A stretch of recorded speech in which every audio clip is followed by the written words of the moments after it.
Chapter 12-14. Before Prince could express his joy, a tall and slender figure appeared in front of him. It wasn't his roommate's waist size. F***ck, what exactly was he hugging? F***ck, what exactly was he hugging? Why was it so hot? His scalp felt cold. He couldn't be hugging a snake, could he? Raising her head, she saw a pair of eyes that were as cold as ice, as well as the arc of a smile that wasn't a smile. In that instant, Prince released his hand. The devil. I don't like people touching me. With that, Mo glanced up. I can't control you, Prince. It's better to hand it over to the old general. F***ck. No, he would rather be controlled by the devil. Prince reached out, wanting to stop him, but Mo didn't give him the chance. Take him away. Hunter and Exorcist watched from the side, acting as though they didn't see anything. After all, there weren't many people who wanted to court death. Why didn't he open his arms to hug number 10? Which part of him wasn't worthy of a death sentence? Seriously, the youngster was still too young. Prince turned to look at his roommate for help. He signaled with all his might with his eyes, telling him to beg his brother not to send him to his uncle's place. The youngster walked towards him and asked, "Did you carry the boss with that hand?" Huh? Prince thought to himself. I want to hug you and celebrate your victory. Bojio arched a brow and repeated, "Which hand?" Prince was stunned by the aura. He raised both his hands in the air. Bojio scoffed and turned to report, "Captain Chin, I suggest the old general to teach my roommate some etiquette. His hands can be punished at the right time." Prince. No, this wasn't what he had imagined. Was his roommate such a disloyal person? It was fine if he didn't help him, but why did he give such a suggestion? What did he do wrong just now? He had hugged the devil's waist by mistake. Wait a minute. Don't tell me that you're jealous because I hugged your brother? F***ck, sugar daddy. Cough, I mean, how old are you? You should be an adult, right? Why are you so jealous? Prince tried to defend himself. Bojio tilted her head and smiled. I'm possessive, especially towards my brother. The conversation between the two could not be heard by others. Even Hunter and the rest could only see Prince being dragged away with a sickly expression. They didn't know what number 10 had said to him. Magician, on the other hand, noticed something. Their boss seemed to be in a particularly good mood. Just a moment ago, there was a chill in the corners of his eyes. Now, not only was he completely gone, but the corners of his lips were even curled up. He lowered his gaze, not knowing what number 10 was saying. In reality, Bojio had only said one sentence. My girlfriend won without doing anything. Should I call Almighty Z666? Mo lowered his voice, sounding magnetic and gentle. Bojio chuckled. Keep a low profile, there are many people around. Even handsome and skilled almighties like us have to hide our identities. Oh, Mo replied, raising his tone slightly. Then he changed the topic casually. Why is Prince always trying to get close to you? Bojio caressed her nose. He's my roommate, we're close. I remember I'm your roommate now. Mo's tone was unhurried. Magician, who was walking over, started to get excited when he heard this. Was his boss going to fight for the title of roommate? It was just a relationship, did he have to be so crazy? Also, could the two of them not be so obvious about whispering to each other whenever they had the chance? Magician placed his hand by his lips and coughed. Boss, the results are out. You have to hand out the reward to the winning team. Okay. Mo retracted his gaze, walking towards Magician. His back view didn't change at all, standing tall and noble. The timer at the side was still fixed at 1. In fact, after Bojio's beautiful moves, they had already predicted who would win. No one was dissatisfied with this game, including some of the veterans. After all, there weren't many who could match up to her speed. The others weren't slow either, breaking the previous record for recruits. The old general watched from afar, his face filled with gratification. The recruits this year are all very strong. Yes. The adjutant wanted to tell the old general that Prince was here. But when he thought about Prince's suicidal actions, he decided to let the old general be happy first. But just as the old general had said, the recruits this year were indeed strong, especially number 10. That was why it was troublesome. How were they going to make number 10 stay? Especially tomorrow morning. The adjutant glanced up, his gaze landing on the major general standing in the middle of the group of soldiers. Regardless of how many people there were, he would always be the most eye-catching one. The wind blew past. The troops at the border were all in a natural environment. Sometimes, there would be the scent of plants mixed in with the wind. It smelled good, accompanied by the cool temperature. Everything seemed so aloof. As the winning contestant, Bojio walked towards Chin Mo after her number was called. The sunlight shone on her face, stretching her shadow. Many were wondering what the reward would be. After all, it was the hair of the great demon. Curiosity was the biggest factor. Everyone sat on the ground to rest.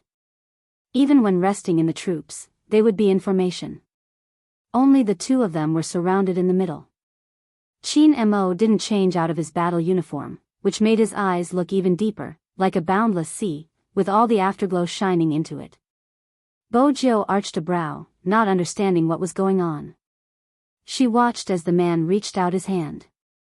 His slender and beautiful knuckles tilted his body slightly. When the faint scent of mint and tobacco wafted over, he buckled something onto her combat uniform. That thing shone with a beautiful light, like diamonds falling from the Milky Way. It was indescribably low-key. It was a mark. Hunter and Magician, who were standing at the side, hadn't expected their boss to give them the mark of a major general. The doctor was stunned. This mark meant more to their boss than anything else. Ever since that mission, he had been given the title of Major General and sent back to Jiang City. But now, he had given the highest honor to the other party.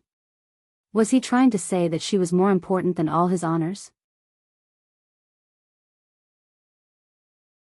Chapter 12:15. Bojio paused when she touched the symbol. When she raised her eyes, the first thing she saw was that person's beautiful jawline. The curve of the corner of his mouth faintly curved upwards. His face was noble and abstinent, and when he looked at her, he still had an indifferent expression. She thought that would be the end. Unexpectedly, Chin Mo opened his arms and leaned forward to give her a hug. Then he said, "I hope you can become an outstanding soldier in the People's Liberation Army and protect the people you want to protect." The hug ended as quickly as it came. The onlookers didn't think much of it. At most, it was because of her outstanding performance. But when Bojio stood there and looked at the person in front of her, her heart seemed to be filled with something. Her fingers caressed the symbol on the uniform, even her palms were burning. Countless cheers rang in her ears. It was as though they had graduated. The training period was indeed coming to an end. Tomorrow was the last day. After tomorrow, they would either go on a mission or return to their original unit. In order to pass the test with overall results. That day, it was the 5th time Bojio opened and folded the blanket. She continued until night time. Chin Mo came back after the meeting. He leaned against the door frame and watched her for a few seconds. Then he walked over and pressed her hand on the military blanket. "Press here." After guiding her, Chin Mo didn't stay any longer. He pinched her face. "What do you want to eat?" "Meat." Bojio smiled lazily, leaning over to ask for a kiss. Chin Mo reached out and pushed her away. "I'm sweaty, I'm going to take a shower." "All right." She didn't manage to kiss him, but she would be able to admire the handsome man in the shower later. That wasn't bad. Bojio whistled. Chin Mo chuckled. He pushed open the bathroom door and turned on the shower. Then he pressed down on his Bluetooth earpiece. "At 1 a.m., Team A will set off. Gather the people at the last minute. Be quiet and quick." "Yes. Yes." Got it. A few sounds were heard. Qin Mo threw his uniform to the side. He stood tall and straight under the shower head. After his black hair was wet, the steam rose into the air. Qin Mo's shower was longer than usual, probably because he had something on his mind. When he came out, he saw the young man sitting on a wooden chair with his head lowered, fiddling with something. His waistline was elongated, and his fair skin was somewhat alluring. Qin Mo paused for a moment. When he walked over, he reached out and held her waist. Bo Jiao stilled for 2 seconds and was about to speak. Qin Mo was 1 step ahead of her. He pulled her back and placed her on the bed. What are you doing? The voice was very close, and even the breath was close. The scent of the shower gel and the faint scent of mint hit her face as he moved. Bo Jiao avoided the irresistible breath, unable to control her heartbeat. I'm returning the favor. What did you want to give me previously? Qin Mo's fingers touched her lips. Bo Jiao tried her best to ignore the numbness. The moment the words electronic car left her mouth, his hand had already reached under her clothes, the warmth of his palm burning the girl's fair skin. Bo Jiao trembled, her eyes widening. The numbness was too sudden, passing through her tailbone and spreading to her limbs. Outside, they were in the military after all. Bo Jiao had to be cautious. There's no one. When Qin Mo said this, he lowered his head and kissed her lips. The sweet breath in his nose made his gaze deepen. Bo Jiao closed her eyes, her trembling lashes tinged with red. It was as though fireworks had exploded in her mind. Her mind couldn't think of anything else. It was as though her body would burn the moment she heard his breathing. He would stop at this moment every time. After all, the location wasn't right. But today, he didn't seem to have any intention of stopping. Bo Jiao opened her eyes in the darkness, pressing his hand. Brother Mo, we're in the military. The military allows us to consummate our marriage. He looked at her, his eyes as dark as the night. When her waist was held, the youngster's neck stretched out. Perhaps she didn't realize how alluring she was. But in Qin Mo's eyes, he couldn't control himself anymore. He reached his hand in again, the youngster's uniform rolled to the perfect position. The smooth skin under his palm made it impossible for him to retract his hand. He couldn't help but pull her back. In that instant, Bo Jiao could only hear her own heartbeat. It was deafening. Her body temperature had long gone out of control. In the end, he carried her up, rubbing her until her entire body softened, a certain part of her body turning numb. The wind outside surged in, blowing the curtains. In the darkness, the temperature continued to rise without anyone noticing. On the other side, Prince couldn't understand why he was made to stay. He had never seen his uncle in such a manner, looking at him with a gaze filled with pride and something else. You've passed the test. That was the old general's first sentence. Prince was stunned for a second before jumping up. That's not right, isn't there an overall score tomorrow? Did you really think that you were chosen randomly? The old general glanced at his nephew. Before you came in, the assessment period had already begun. Tomorrow's comprehensive score is just a cover for the start of this operation. Prince patted his head. Uncle, wait, let me think. There's no need to think. Wolf walked in from outside, his gaze faint. Prince thought he would give him a reason. Wolf only replied, you won't be able to think it through. Prince, did I pass the test myself? Prince asked in a roundabout manner. Wolf glanced at him. There are a few more, each of them was informed individually. Now that you know, pack up and follow me to the gathering point. When Prince heard this, he didn't have to worry anymore. Since there were only a few people, Little Hay would definitely be one of them. Time trickled by slowly. As the night deepened, the troops fell into a slight silence. The chirping of the insects came one after another. The cold moonlight shone on the side of the bed. Qin Mo was bending over, one knee on the ground, his fingers caressing a certain someone's face. Then he leaned over. His kiss was light, leaving almost no traces. Chapter 12:16. The darkness of the night grew thicker. In the ungoverned area thousands of miles away, Kwang's eyes dimmed. Almost everyone knew that the mercenaries were supposed to be back at this time, but they hadn't returned. They couldn't even contact them.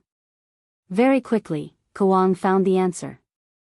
The other party had purposely given him this answer, because the only place with internet access was the fact that his underlings had been captured alive by the Chinese soldiers.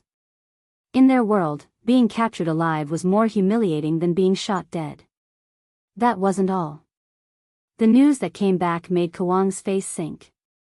The entertainment industry's suppression and regulation made it more difficult for them to sell their goods. In addition, there was the phone call he had just received. Kwang, seriously, it's not that I don't want to take your goods, but the limelight is too tight. You should do it yourself. The biggest supplier had stopped working with them. This made Kwang narrow his eyes. That person also said to him, I think you've been targeted by the people over there. Do you want to find a way to hide? Hide. Kwang only said one word before ending the call. He smiled slowly and raised his hand, smashing the phone onto the ground, shattering into pieces. A faint blood-red color appeared in his eyes. Coupled with the white coat he was wearing, it would only make people feel a chill from the bottom of their hearts. He glanced up at the people beside him. Do you think I, Kwang, need to hide? Of course not. It wasn't just that he didn't need to. If those people wanted to find him, it wouldn't be easy for them to do so. Looking around, no one could catch Kwang. Fan Jia, make a trip to the school and organize an adventure. Get them to collect the prize money I prepared for them. Kwang glanced down at his white-gloved hands. Fan Jia chuckled lightly. Master, you don't have to go through so much trouble. Even if there's no prize money, they will come just by saying that it's an adventure. It's true that there's a prize money. Kwang placed his hands down. The more foolish a person is, the more attention they will get. Which person doesn't want attention now? The more attention they get, the more satisfaction they will get. Remember, even though a pretty flower can control people, spiritual food can easily captivate them. As long as you can get them attention, they won't care if they snatch other people's things. Make use of this and you will be able to control them. I'll wait here for you. Fan Jia knew this was her last chance to prove herself. She couldn't find that useless person no matter how hard she tried. Hence, she could only act at the school.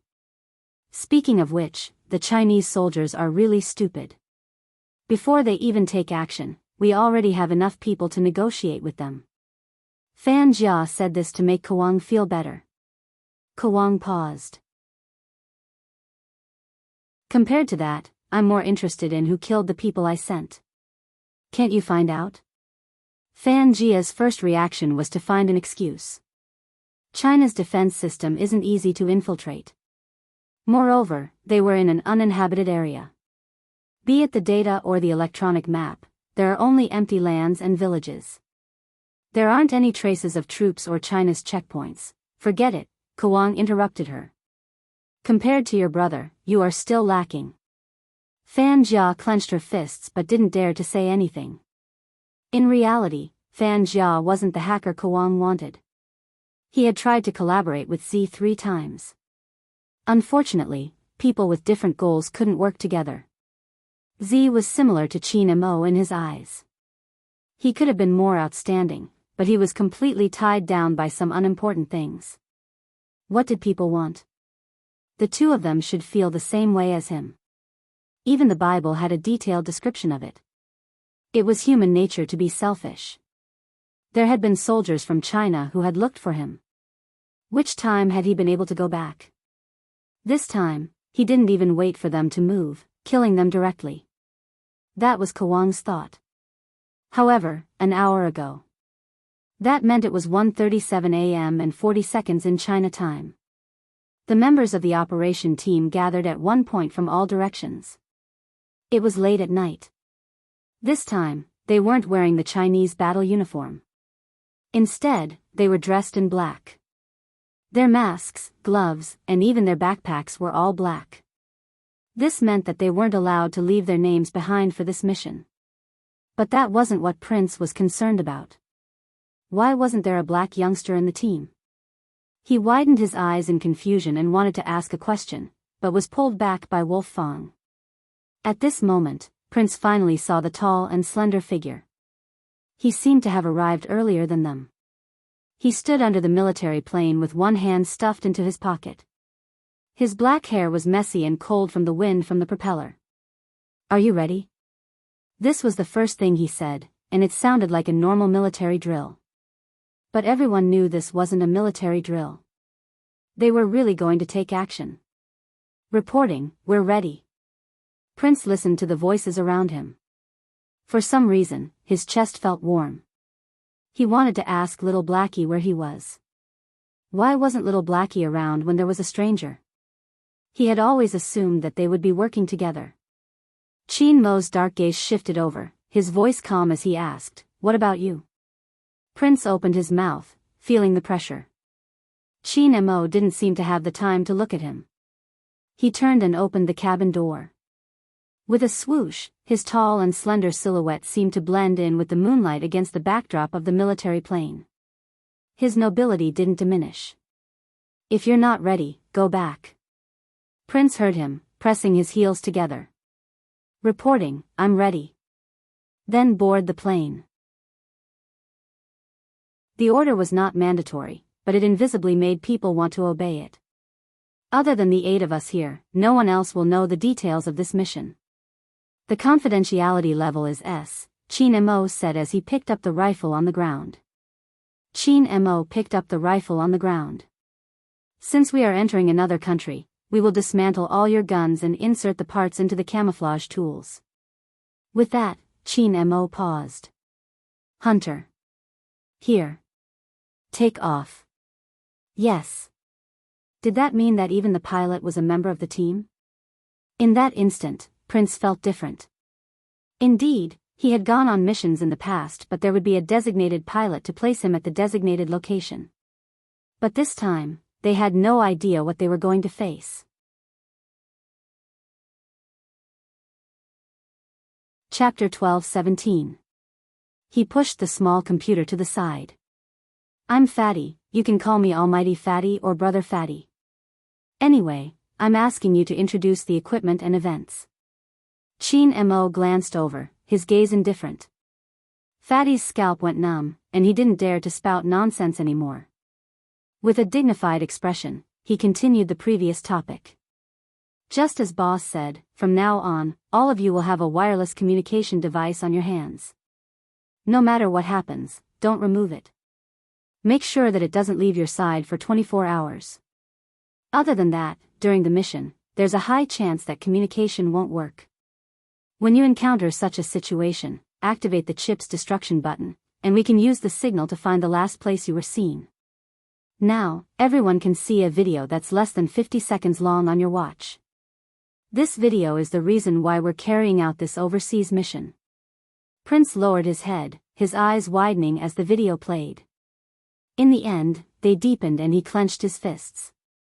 Fatty added, "The organization you are seeing now is active in the ungoverned area of the MT region. They provide the goods for most of the transactions within the country. Of course, this isn't the most important. The most important thing is the leader of the organization, Kawang. He is a serial killer wanted internationally. The scariest thing about him is that he has 2 degrees and is an expert in psychological crimes. Once someone is affected by his hypnosis, their personality will change drastically. A year ago, his students established the organization. That year, I'm sure you all felt it. A large-scale rescue mission was carried out because a school near the border was implicated. The students were rescued, but a while ago, we received a piece of news."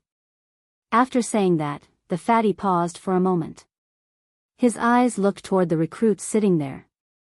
Back then, after being hypnotized by the doctors, out of the 10 students who were cured, 7 of them chose this school when they returned to school. Fatty moved his finger, drawing a dot on the information. Phone County No. 1 Middle School. This information was also sent by Boss. The statistics were just completed 2 days ago, and to a certain extent, This tells us that the hypnosis from back then wasn't cured. Kwang had planned this long ago. He wanted history to repeat itself. Prince opened his mouth. History repeating itself. What do you mean? Let us deal with these students. Fatty lifted his lids and looked at Prince. They aren't just hostages that we have to save. If the situation is too bad, they might hinder our actions to a certain extent. But we still have to save them. Prince still didn't understand. How is it possible that they would stop us from saving them? What do you think hypnosis is? Suddenly, the person in the auxiliary cabin looked over. He was wearing a pair of gold-rimmed glasses. Only then did Prince realize that the person in the auxiliary cabin was actually a doctor from the infirmary. Even the doctors were part of the action team. None of the recruits had thought of this.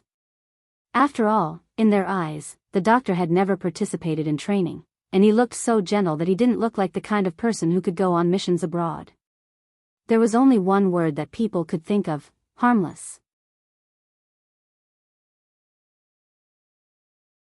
Chapter 12:18.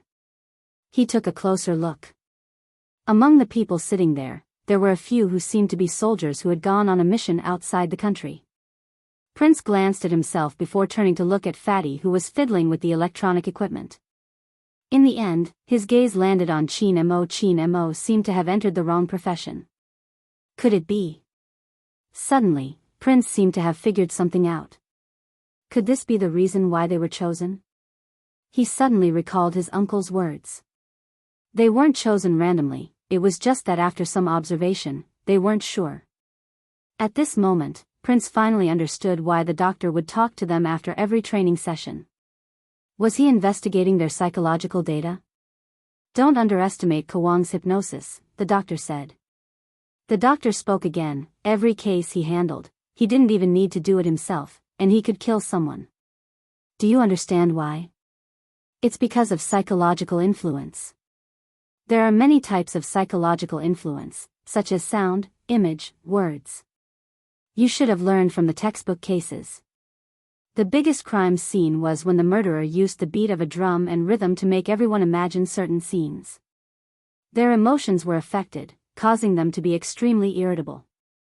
Then, a huge stampede occurred. This case was a short-term psychological influence while Kwang's was a long-term one. Regardless of whether it was Kwang or his former students, they knew what kind of people were most susceptible to psychological influence. Selfish, imperfect values, easily swayed by the wind, and they even needed attention from others. Prince's heart sank as he listened. You mean, the meaning of the letters? Chin Mo glanced up, his voice faint. Some high school students are like this. Is it hard to accept? Prince nodded after a moment. He had a cousin. Even though he had wanted to drag him over and give him a good beating the moment he saw him, he felt uncomfortable when he heard Chin Mo's words. Chin Mo tilted his head, the corners of his face sharp. Do you think they are children? MMH.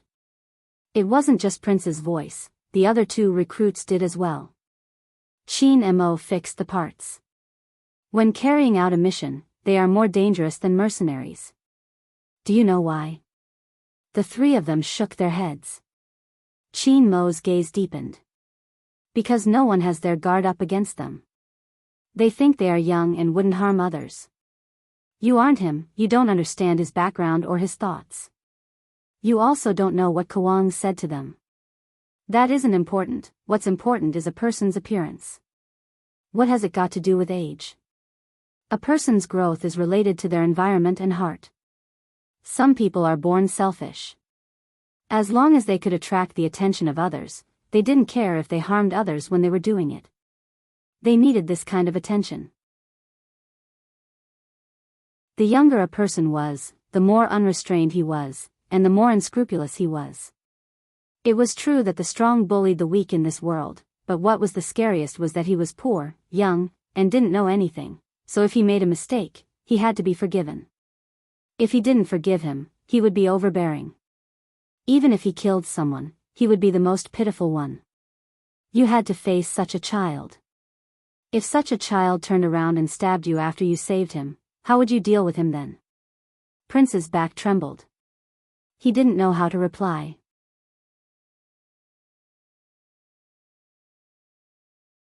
Chapter 12:19. Prince sat up straight. Isn't that a little too scary? He couldn't agree with the devil on certain points.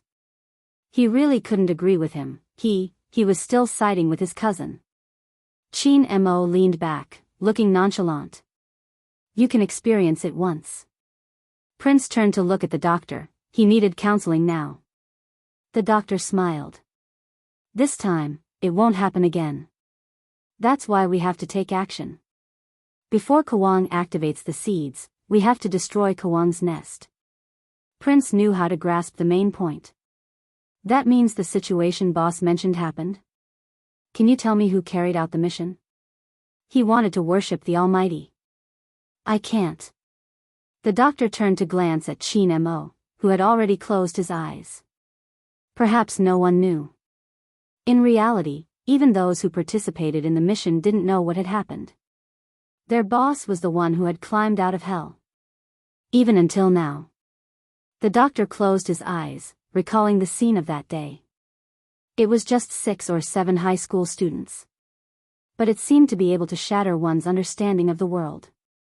They had carried out many missions. Regardless of how vicious the criminals were. The doctor had never thought of retreating. But at that time, he had hesitated. He had personally witnessed his comrade being betrayed to the organization by a high school student he had saved. If it hadn't been for the high school student, his comrade wouldn't have been exposed. At that time, he had also been a member of the undercover team. At that time, he had been in a daze. He had been in so much pain when he bent over. He hadn't understood what he had been protecting. Who had come to rescue him? Was it these people? These people were wrapped in innocent skin, but their hearts had long since been rotten from the bottom of their hearts. He had almost been exposed in front of others as well. If his boss hadn't appeared, he might have gone mad. Do you feel that your faith is gone? That was his first sentence. The doctor was in a daze. He couldn't even hold his gun properly. He was supposed to complete the mission. His boss took his gun, his voice calm. If it's gone, find it again. Then, the figure dashed into the jungle. When his boss appeared again, the mission was completed. He had paid the price of hypnosis. Even until this day. When she woke up in the middle of the night, he would ask himself, is it worth it? Until the boss came back. Only then did he understand what it meant to find faith again if you don't have it. Many years ago, a man stood in the sun and asked him if he wanted to join the army. That was his childhood friend, the comrade who had sacrificed himself. That day had finally arrived. In his most youthful years, he raised his right hand and faced the red flag. The scattered light shone on his face, and even his eyes were bright. I will bravely face all hardships and dangers, whether it is training or actual combat. No matter what kind of danger I face, I will remain calm and kill the enemy bravely. No matter what happens, I will remember my oath. I am willing to be a model soldier and will never give in. If necessary, I will sacrifice myself for the country. If necessary, leave the last bullet for me.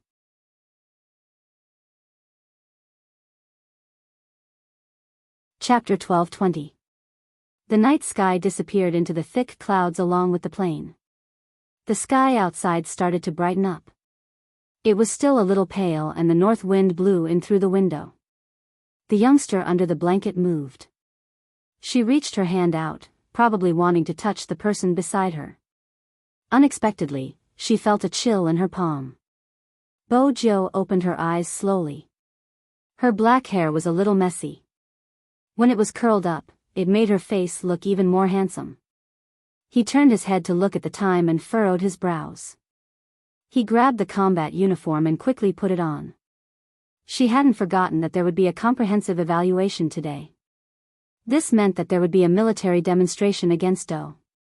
Was it because of this that the Almighty's name was so high? Bo Jiu thought about it as she brushed her teeth. Just then, the whistle sounded outside. She turned and looked at the height of the second floor. She didn't go down. Instead, she grabbed her jacket and put it on. Then she jumped down against the wind. The hem of her jacket could still be vaguely seen. He landed on the ground beautifully and ran a few steps forward. Very quickly, he regrouped. Someone started to assign missions. They were divided into a few small teams. They were still fighting in the jungle. But this time, it wasn't just the new recruits. There were also veterans from the original team. Bojio's standing posture was very standard. But when she glanced at the captain who gave the orders, she looked over. It didn't matter if their team lacked Prince. Even Wolf wasn't on time. Bojio narrowed her eyes. Then she glanced over. It wasn't just their team. Another team had changed their captain. Magician wasn't here either. Bojio's fingers tightened. She knew their way of doing things. They were never late and were always the ones in charge of every training session. But this time, all three of them weren't here. Was it a coincidence? How could there be such a coincidence? Unless there was something wrong? Bojio raised a brow. She seemed to have figured something out. The pair of eyes shook violently. Her heart started to beat erratically. No, it couldn't be. She must be thinking too much. They said that today was the final evaluation. The more she told herself that, the clearer her thoughts became. Especially since she still had the star tassel that the Almighty had given her. And his performance last night. He called her name over and over again. Bojio stiffened, biting down on her lips. It wasn't an illusion. It was not a dream either. By then, the Almighty would have already left. If that was the case, Bojio turned, heading towards the west. The team leader, who was in the middle of announcing the mission, did not expect someone in the team to act like this. He raised his voice and said, "Number 10, return to the team." "Where are you going?" Bojio didn't seem to hear him. She didn't stop. Instead, she sped up, her long legs gradually turning into a sprint. She stopped at the highest command center and looked around, but she didn't see the familiar figure inside. Everything seemed to be confirming her premonition bit by bit. "Which team are you from?" "You can't come in." A guard stopped him.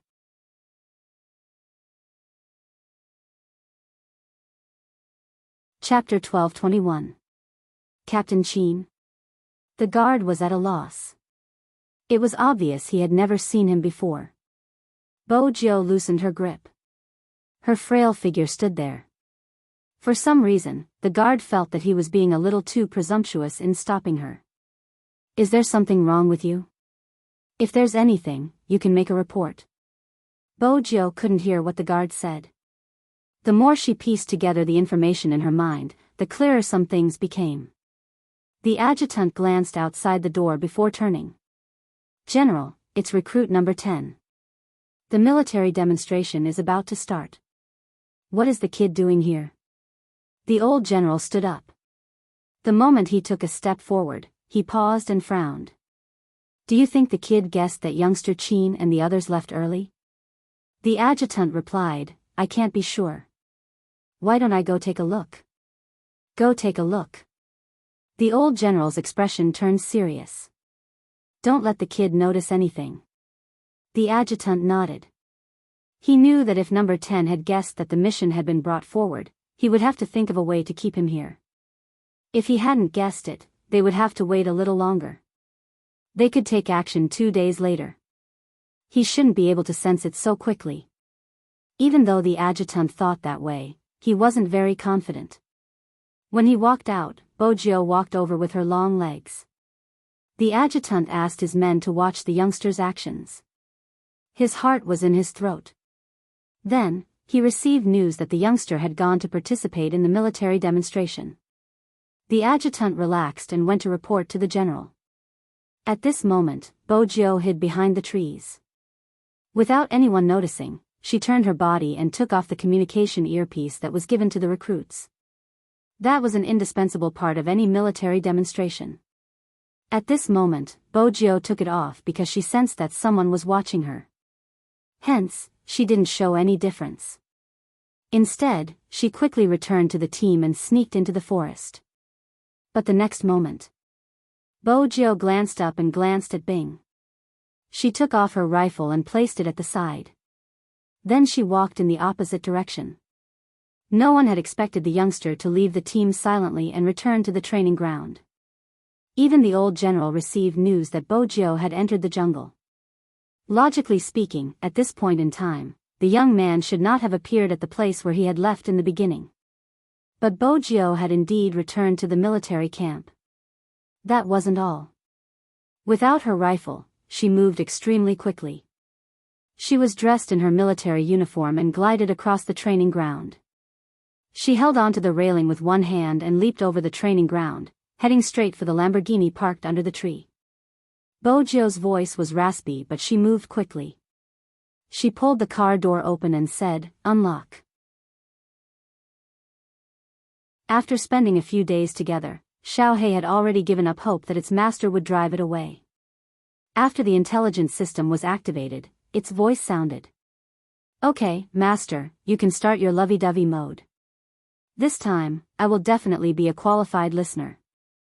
As a car that could understand human language, what else could it do? Instead of choosing to be destroyed, it would rather happily accept the fact that its master had been bewitched by the demon. But what Xiaohei didn't expect was, this time, Bojio didn't support her chin with one hand on the steering wheel and smile faintly like the previous 2 times. Instead, she turned her head and pulled on the seatbelt.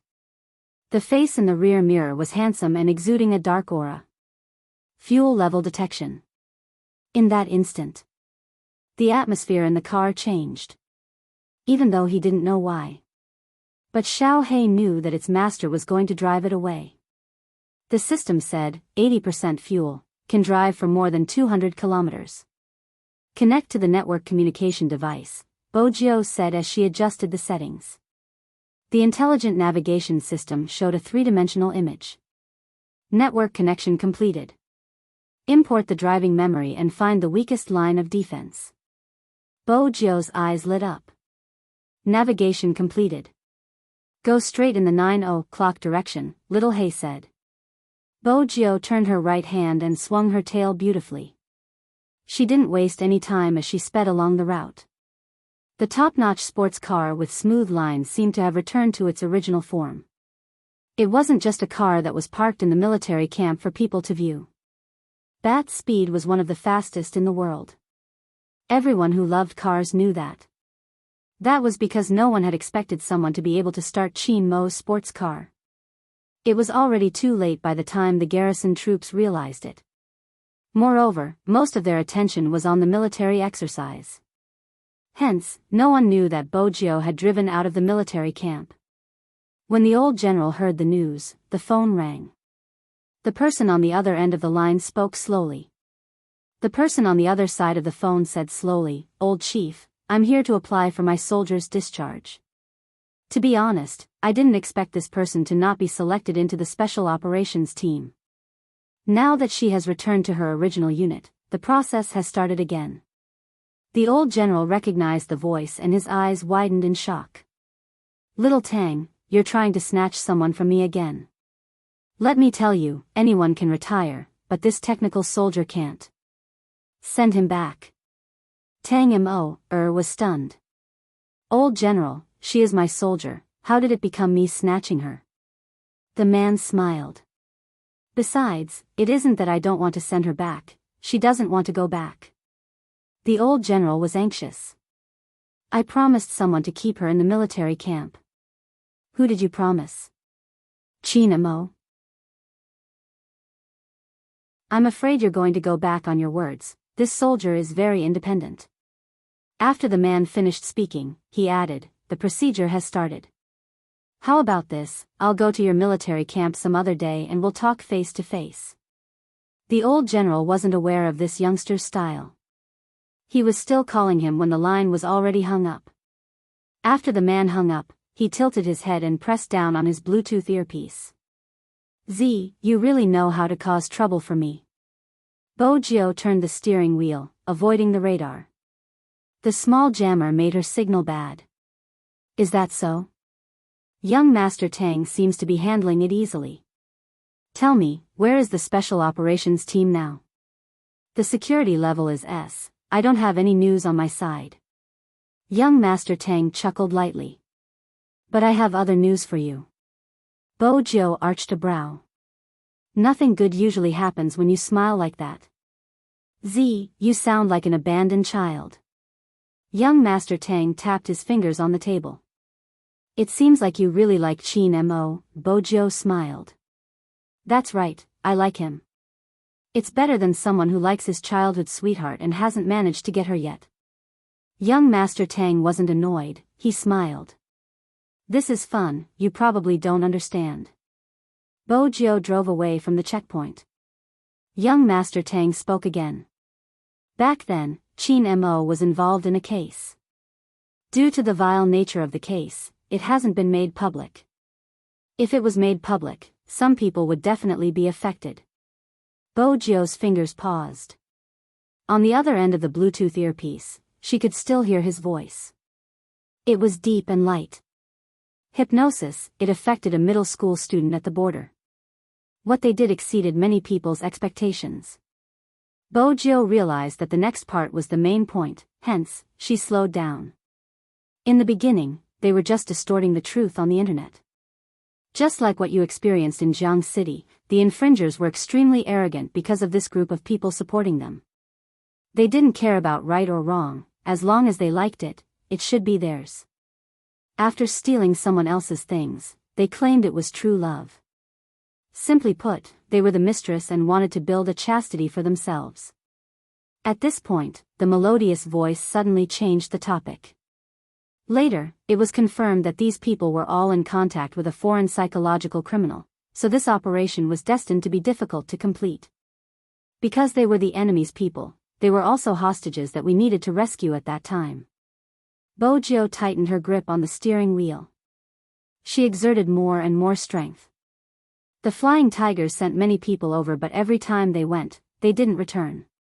Young Master Tang seemed to be smoking, his voice becoming deeper. It wasn't because of anything else, it was because they couldn't take it and were affected. The cruelest war you can imagine is the explosion of a bomb. In reality, the scariest thing isn't the bullets but the human heart. No one can measure the human heart, especially the human heart of that age.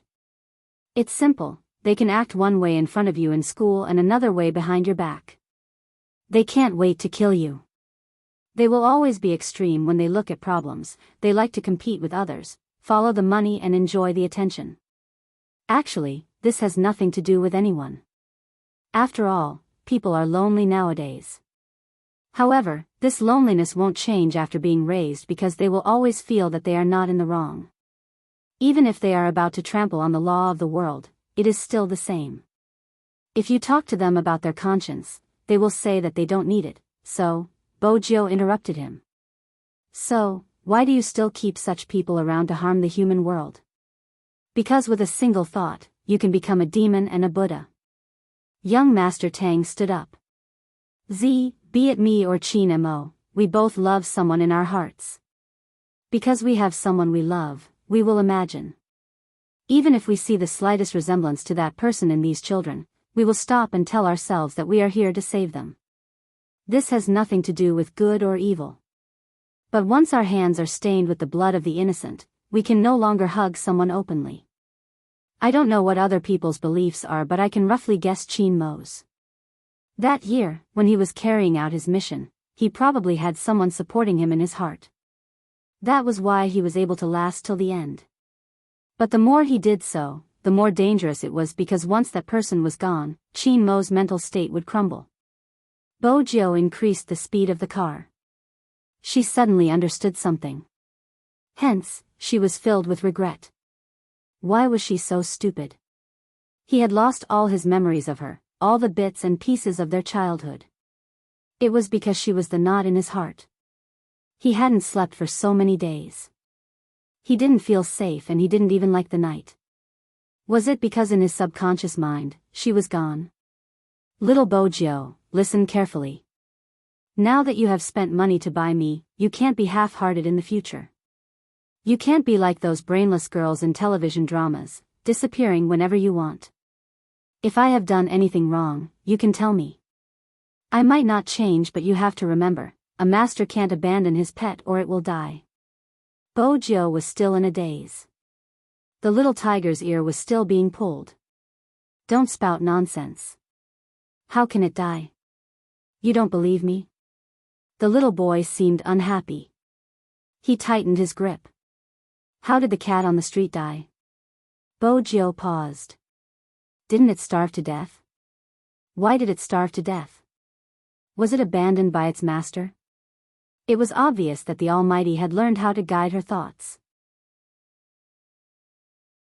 The moment Bojio thought about her favorite pet turning into such a shriveled state, she reached out and hugged the soft little boy in front of her. I won't let you starve to death. With that, she seemed to be worried about something. What if we get separated? Even if we're separated, I'll be waiting for you at the place you're most interested in. Other than playing games, dismantling keyboards, and eating, what else can you do? He glanced at her coldly. Also, tell me, why did we get separated? Bojio's round eyes kept turning. She reached out to caress his face. It was just an example. Don't use such an example in the future. He allowed her to fool around. He was dressed like a little prince, and there was a faint smile on his lips. Idiot. She was indeed an idiot. She hadn't done a single thing she had promised him. But he had done everything he had promised. Even if he had lost all his memories of her. She should have found him earlier. Actually, it wasn't that she hadn't looked for him. After being separated for 3 years, she had gone. She hadn't been old, but at that time, she had understood what was black and what was white. She had always said that she had things she wanted to do. Hence, she had chosen herself over what she wanted to do in him. But he had his own righteous path. He had never thought of letting go of her. She thought that she would never turn completely black. Because she had understood a principle. She had never been alone. He could understand those who couldn't be understood by others. He could tolerate those who couldn't be tolerated by others. That person had always been standing at the place they had agreed on. He had never left. She was the one who had lost him.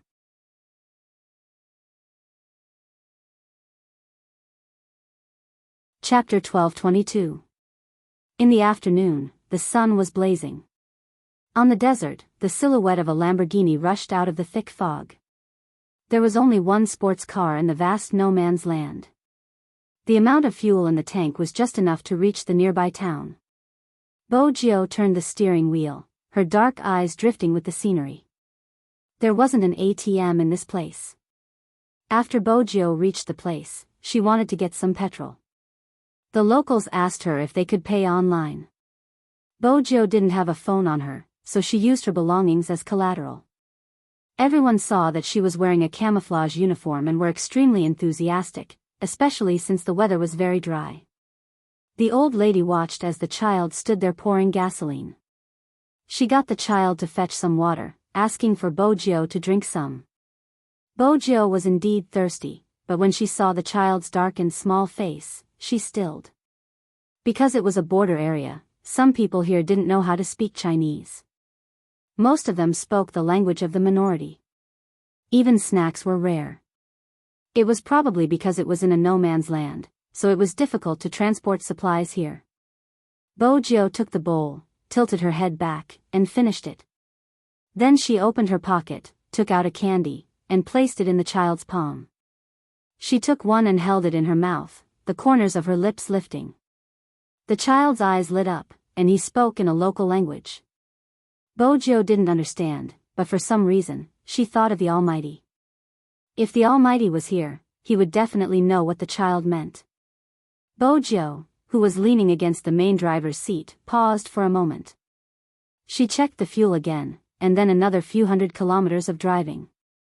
At the next location, she changed out of her camouflage uniform and took a shower to remove the black on her face. She changed into a black mask, dressed as a local, and sneaked into the country. Country tea. Both sides of the bustling river were filled with vendors.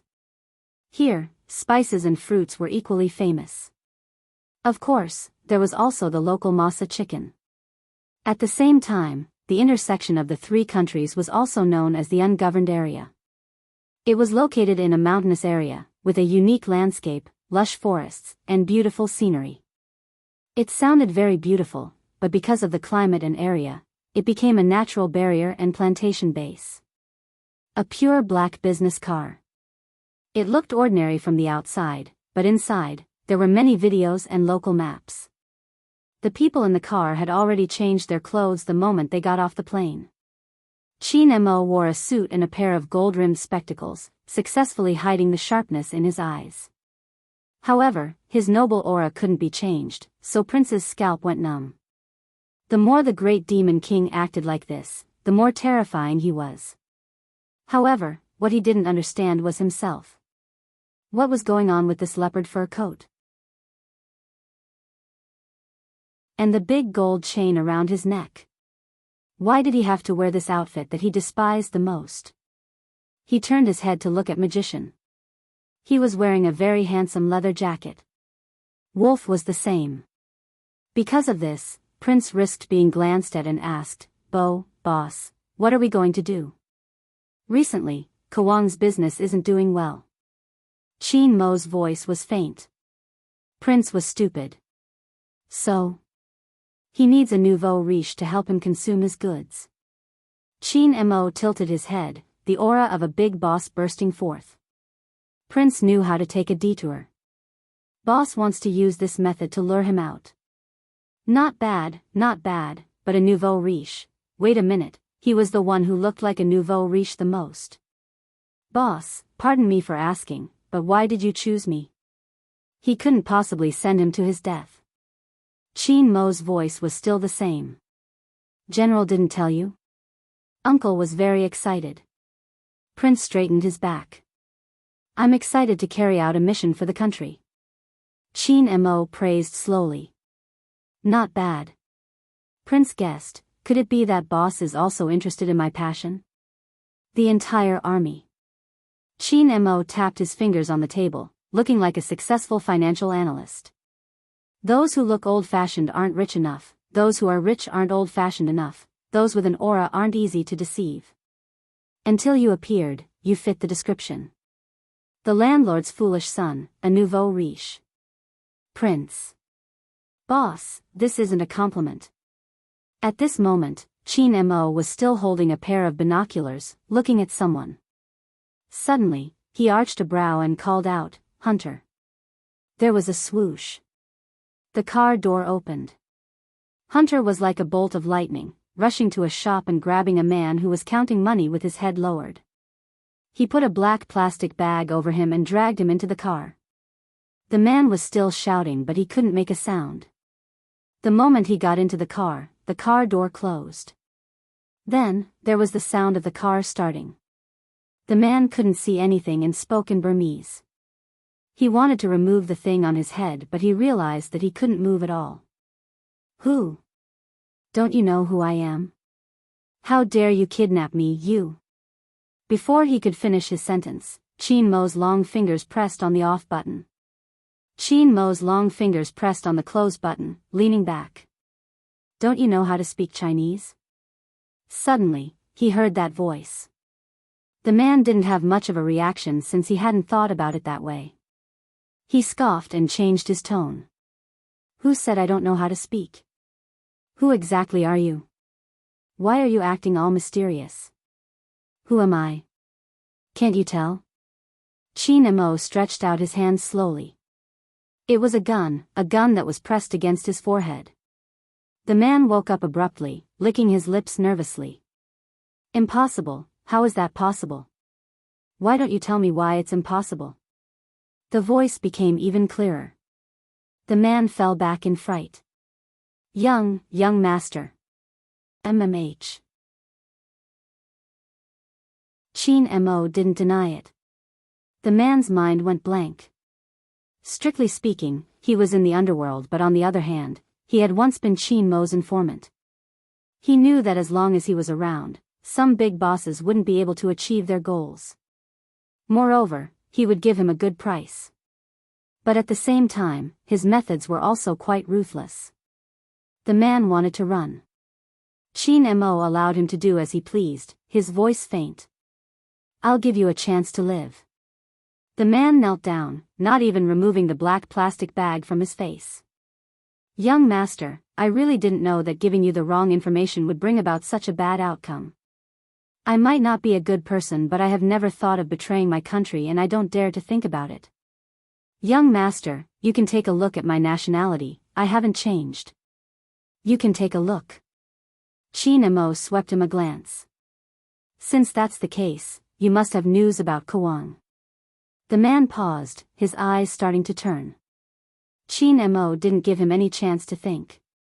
"I've said it before, I'm giving you a chance to live." The man trembled, the fear in his heart causing him to shrink back.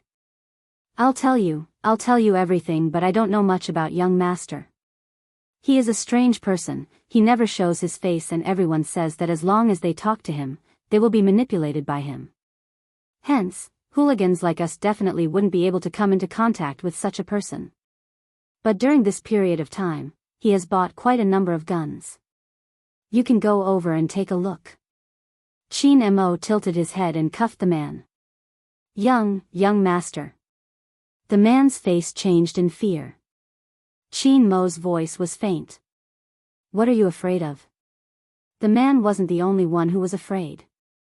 Even Prince was afraid when he saw his boss in this state. There was a gun pointed at his head at all times. "I still need you to do something." Qin Mo glanced up.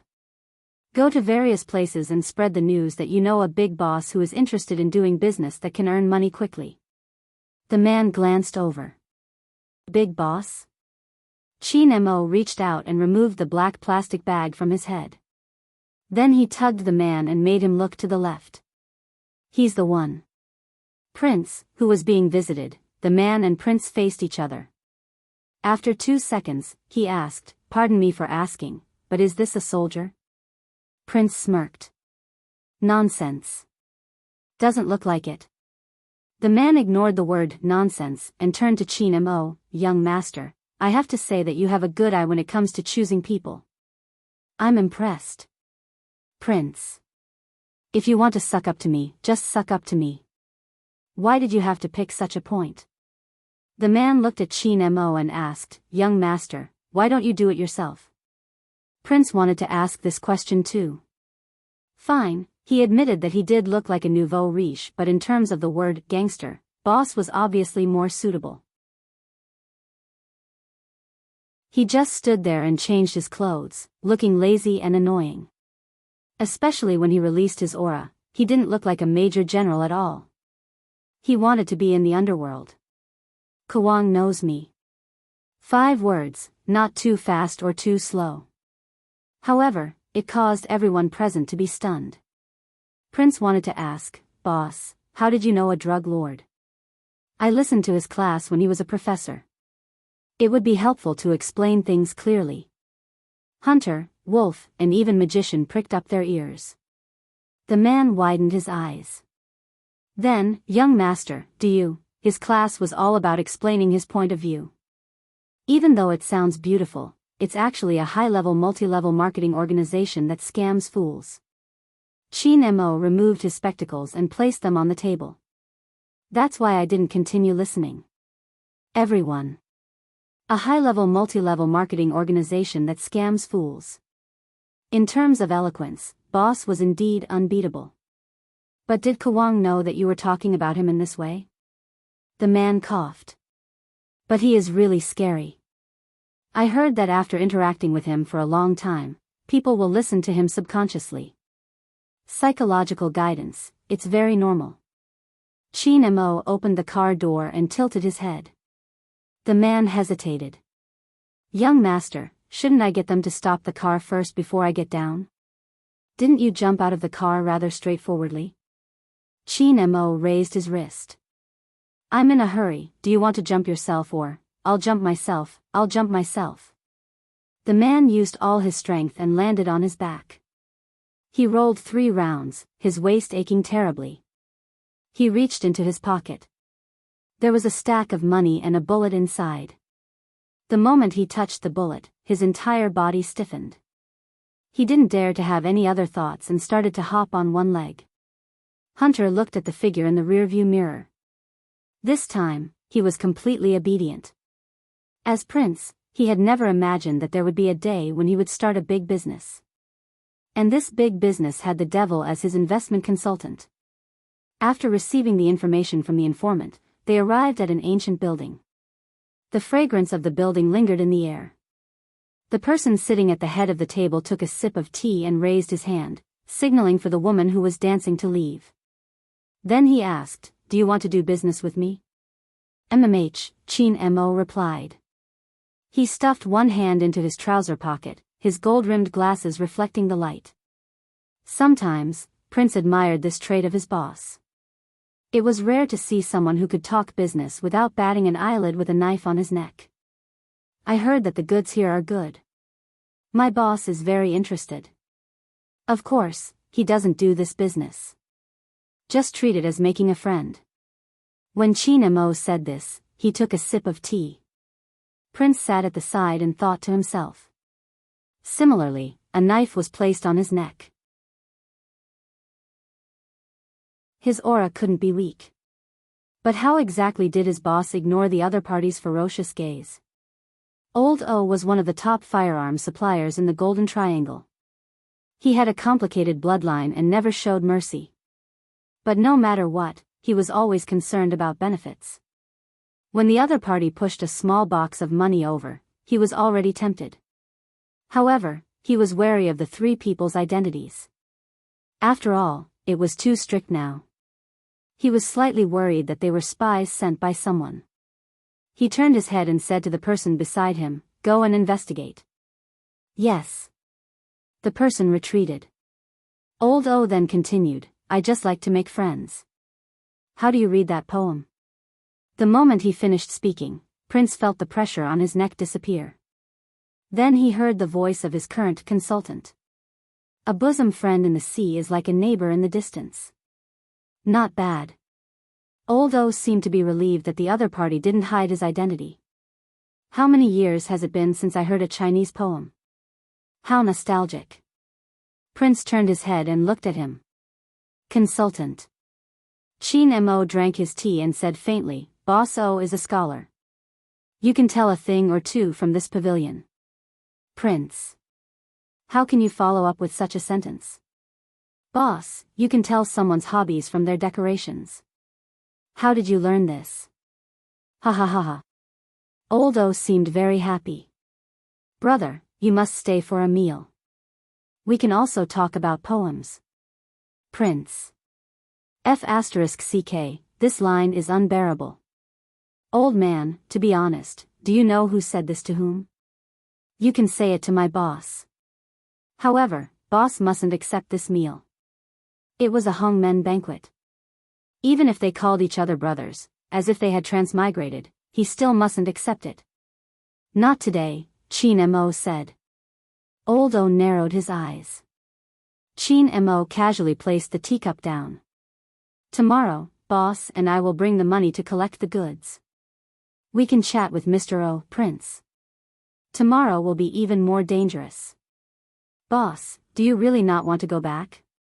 People who didn't understand psychology wouldn't understand what Chin Mo was trying to do. As they spoke, Old O's murderous aura dissipated. In addition, the person from the other side walked back. He leaned over and said in Old O's ear, "I've checked. He is from China. His family is in the mining business and is involved in the real estate and entertainment industry. The police don't have such a person." "Are you sure?" Old O lowered his voice. The person lowered his gaze. "I'm sure. No one knew."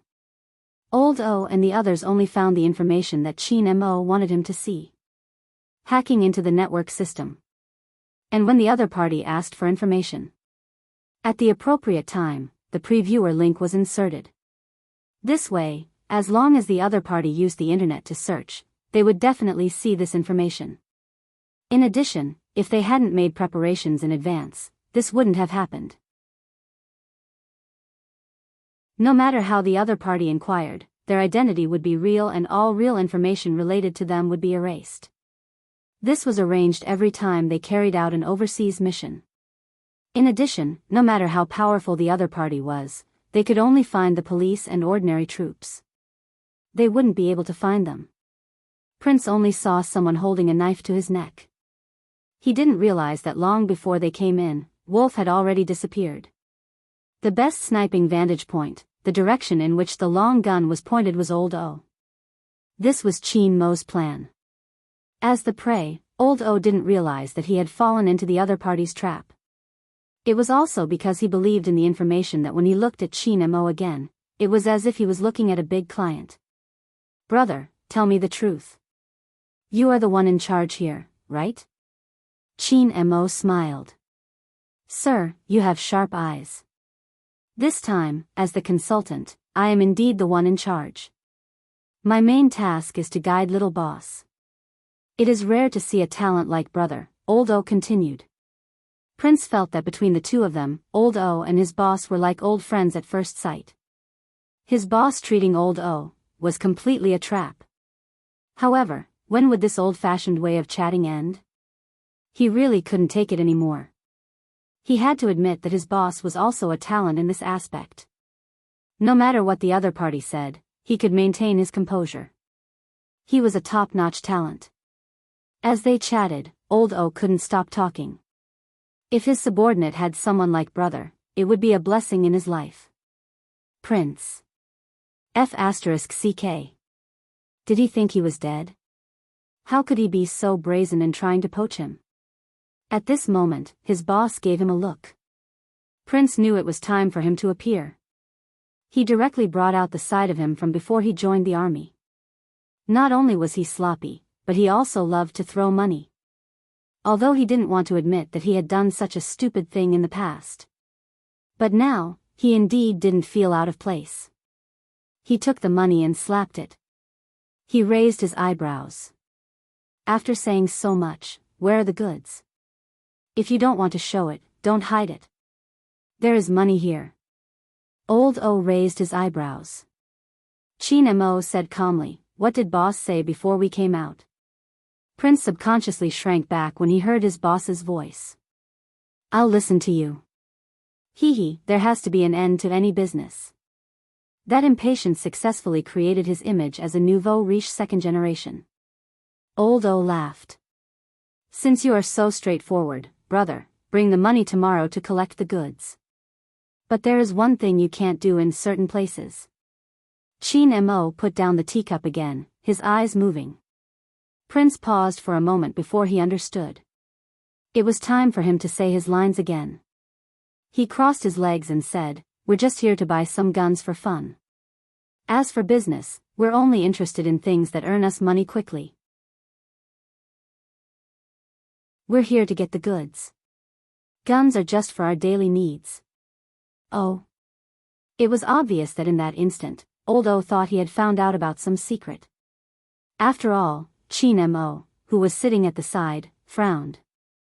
Then he took the suit jacket that was draped over the wooden chair. His mood was still calm. Children don't know the rules. I hope sir won't take it to heart. Not at all. Who hasn't been young before? Old O smiled very amiably. He twirled the Buddha beads in his hands. Just by looking at him, no one would think that he dealt with guns. They would think that he was an old man who believed in Buddha. However, in such a place, everyone worshipped Buddha. "We will visit again tomorrow." This was Chin Mo's last sentence. This time, when they left, Old O didn't feel anything was amiss. Instead, after they left, he turned his head and looked at the shadow. "You heard everything?" "Of course." Hearing the sound, a person walked out. This person didn't look like someone to be trifled with. There was even a tattoo on his face. He was in charge of all the contact with the outside world. He called himself Scorpion and was currently Kawang's most trusted person. Old O took a sip of tea. It seems like the other party wants to do business with you. What do you think? We aren't sure of his identity yet. It's hard to say. Scorpion sat down, his fingers sliding across the blade. Old O arched a brow. You aren't sure of his identity? You heard it just now. My men have checked. He isn't from the police side.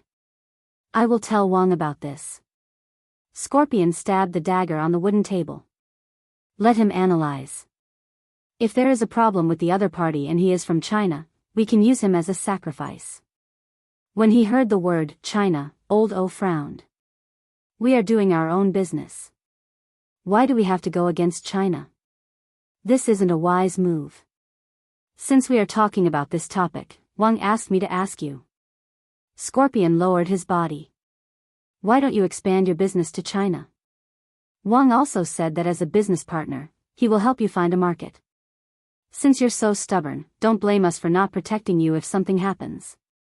When he heard this sentence, the thugs beside him had already stood up with a swoosh. Scorpion laughed out loud. Think about it carefully. Who is the boss in the Golden Triangle now? Since the old man sitting in the middle didn't give any orders, the thugs didn't move. But Old O's voice rang out. There's no need to think about it. I won't do things that will bring about my own destruction. Moreover, you seem to have forgotten that I have Chinese blood in me.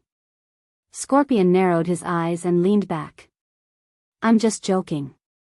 It's up to you if you don't want to expand your business. Let's see if that group of people is really stupid with money or if everything is just an act. At this moment, outside the small courtyard. 800 meters away. With a swoosh, Qin Mo closed the car door and loosened his tie. His voice was calm. Wolf, come down. Be careful when you leave. Yes. There was a communication device in the car. Prince was still immersed in his acting and couldn't pull himself out. In the end, he was stopped by Qin Mo's cold glare. Boss, do you think this Old O will sell the guns to China? Prince's worry wasn't without reason. Qin Mo threw his tie away. He dares. He released his aura completely, shocking everyone.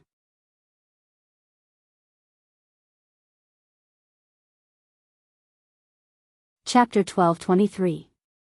Swoosh. There was another sound of a car door opening. It was Wolf. After everyone was picked up, Hunter could finally relax. Magician asked, Boss, what are we going to do next? Show our faces at the market? There's no need. Qin Mo glanced up, his voice calm. When I was talking to old Q just now, I had an unexpected gain. Unexpected gain? Prince was confused. What gain? Why didn't he know? Qin Mo glanced at Fatty's laptop, multitasking. The customers in the pavilion weren't just the two of us, there was another person. There was another person? Why didn't he see him? Qin Mo tapped on one of the messages. He would appear there at this time but he didn't even come out. It must be him. Scorpion, all of Kwang's activities in the outside world are carried out by him, selling goods and purchasing guns. We were sitting in the pavilion for a long time but he didn't appear. He should be observing us, Fatty. Yes. What's the situation on your side? Fatty removed his earpiece, a mischievous smile on his face. As expected, boss, the other party investigated you and Prince. All the traffic on my website came from him. What do you mean? Prince widened his eyes. They investigated me and boss? But on second thought, it was true that they would investigate. Prince hadn't expected their disguise to be so meticulous but the other party hadn't let down their guard. Was this the difference between a country and a foreign country? If it hadn't been for his boss, one sentence would have been enough to make the other party raise their guns and keep them there. It seemed like he had to be more careful in his next actions. Fatty tapped on the keyboard and turned to Prince. It's easy to deal with this place but Kwang's side isn't easy. Ordinary people wouldn't be able to see anything wrong with my website but Kwang has a hacker under him. He might be able to see through it. Hence, we have to contact Scorpion as soon as possible and use him to break through the organization. Wait for him to contact us. In the end, Qin Mo was the one who decided the direction. Next, you just have to act your part as a rich second generation. Qin Mo closed his eyes after he finished speaking. Only then did they remember that ever since the troops had left, their boss hadn't rested for even a minute. To be able to deal with such a situation without any rest, he had dispelled their suspicions. He had to admit that the boss was really strong. On this day, everyone was talking about how rich the Crown Prince and his gang were. Many people want to do business with them. However, he was blocked by the other party's investment advisor. He said that they wanted to take a look and compare the goods. This was the bad thing about Chinese people. They were very cunning when doing business. At first, they thought that he was a rich fool. They didn't expect him to be so hard to deal with. However, it was precisely because of this that he was even more certain of the other party's wealth, and he was even more eager to cooperate with him. Other than Kawang, there were other poppy businesses here. The news was that both parties were in the midst of a discussion. After hearing the news, Scorpion couldn't sit still. He told Kawang everything that had happened here one after another. Let's wait a little longer. This was Kawang's original words. He was wearing a white coat, standing in the middle of the crowd. Investigate the background of this group of people. We can only be at ease when doing business. Scorpion replied, I've already sent someone to investigate. Their background isn't bad. They are the most suitable to be our seller. I even got someone to check their assets. They are very rich. I'm referring to other aspects, Kawang said as he turned. Their identities. Scorpion paused. I'll take a closer look. I'll leave them to you, don't cause any trouble, Kawang said, his gaze landing outside the window. Scorpion instantly understood. Wang, you went to school? Kawang didn't reply because someone had come over. Doctor, he sprained his ankle while running, can you check if it's serious? Kawang chuckled, hanging up the phone. He bent down, pressing his fingers on the person's leg like a professional school doctor, a warm smile on his face. Fortunately, the bone isn't injured. I'll spray some medicine on him later. Remember to apply a hot compress and don't exercise for the time being. All right, the male student replied. F***ck, I told you it was fine, why did you have to scare yourself? Kawang listened, tilting his head, holding a fountain pen as he wrote down the list. Everything in the school seemed beautiful, even the wind was warmer than outside. Very quickly, the gentle atmosphere was interrupted by the sound of a car braking. It was a pure black Lamborghini, stopping at the school gates. With a turn of the steering wheel, it disappeared from the guard's line of sight. The guard, who had just stood up, frowned. What was the meaning of this? He had assumed the other party was coming in. In reality, the car hadn't gone far. Bo Jio sat in the driver's seat, her Bluetooth headset blinking. This is the school? Hoshino's voice came through. Your location isn't wrong, I've already settled the admission procedures for you. This school isn't bad locally, it's normal for students to transfer in or temporarily stay here for a month before transferring out. It won't raise any suspicions, but I've done my research, this school is very normal. Other than a few comments on the internet, there aren't any obvious cases of bullying and there aren't any news of students wanting to commit suicide. All the information of the teachers is with me, it's a very normal recruitment process. Why did you set your eyes on this school? Bo Jio stopped the car, pressing her neck and turning it twice. It was a suave action. When she glanced up, her eyes were filled with darkness. I want to uncover part of the criminal records from back then. Some of the students were rescued and spent 2 years in the psychological rehabilitation center. During those 2 years, they were resting. How big of a coincidence do you think it would be for 4 of them to choose this school to continue their studies? It's such an ordinary school, the enrollment rate isn't high and the environment isn't ordinary either. It's hard to believe that it's so attractive.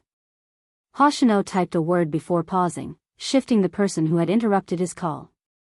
His faint smile paired with his pure-colored sweater made him seem as though he was living in a manga. From what you said, the other party seems a little difficult to deal with.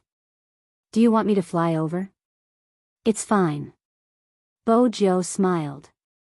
Just support me from the back. Hoshino glanced outside the floor-to-ceiling window. I'll wait for you here, there's still a week left. What? Bojo's thoughts were completely focused on the school. Hoshino carried the cat and placed it on his shoulder. He had always been gentle when facing Bojo. There's still a week before the Asian Cup. The people from Supreme Alliance are all waiting for you. Hey, Vice Captain over there, are you strengthening our enemy camp? Shin couldn't stand the fact that someone was ignoring him. He raised his voice with a lazy and mocking tone. Bojo heard him and arched a brow. Why is it him again? Hoshino smiled but didn't say anything. Bojo pouted. Why didn't you throw this young master out? I can't throw him. Hoshino walked to the side of the table, probably to get the cat to leave. Unfortunately, there were times when a certain cat wasn't cooperative. It was obvious that it followed its owner very well. Shin was very smart. He held onto the table and laughed. Are you bad-mouthing me? Bojo heard this sentence. She was frank, a devilish smile on her face. It seems like a certain gang is about to close down. If not, how could they tolerate the head of a family freeloading outside? I didn't like you in the past, but now. Shin paused. The sharpness in his eyes explained everything. Hoshino roughly understood that some people were born with incompatible auras, for example, these two. But very quickly, the other party hung up. When he turned back, the ruthless 10th sect, which was feared by the underworld, had a cold expression on his face. It was obvious that he had lost the argument. With a wave of his hand, his phone was destroyed. Hoshino sat there with a cup of coffee in his hand. He didn't care about the other party's actions. After all, he had already sent the message. If it was possible, he wanted to fly over. After all, there were too many uncertainties in the operation in the school. If he couldn't find anything, he would be even more worried.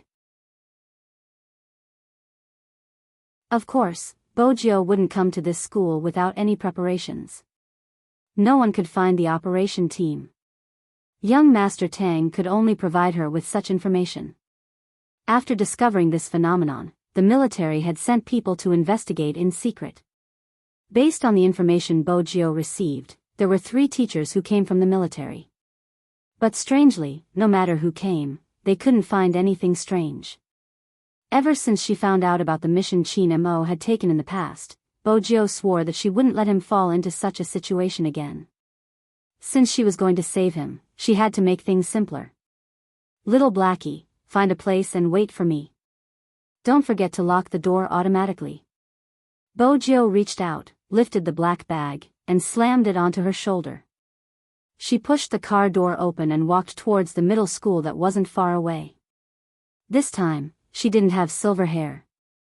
Instead, she had dyed her hair black. She looked like a clean little brother that people often saw in school. The school uniform here was different from the one in Jiang City. It was a very Chinese sportswear.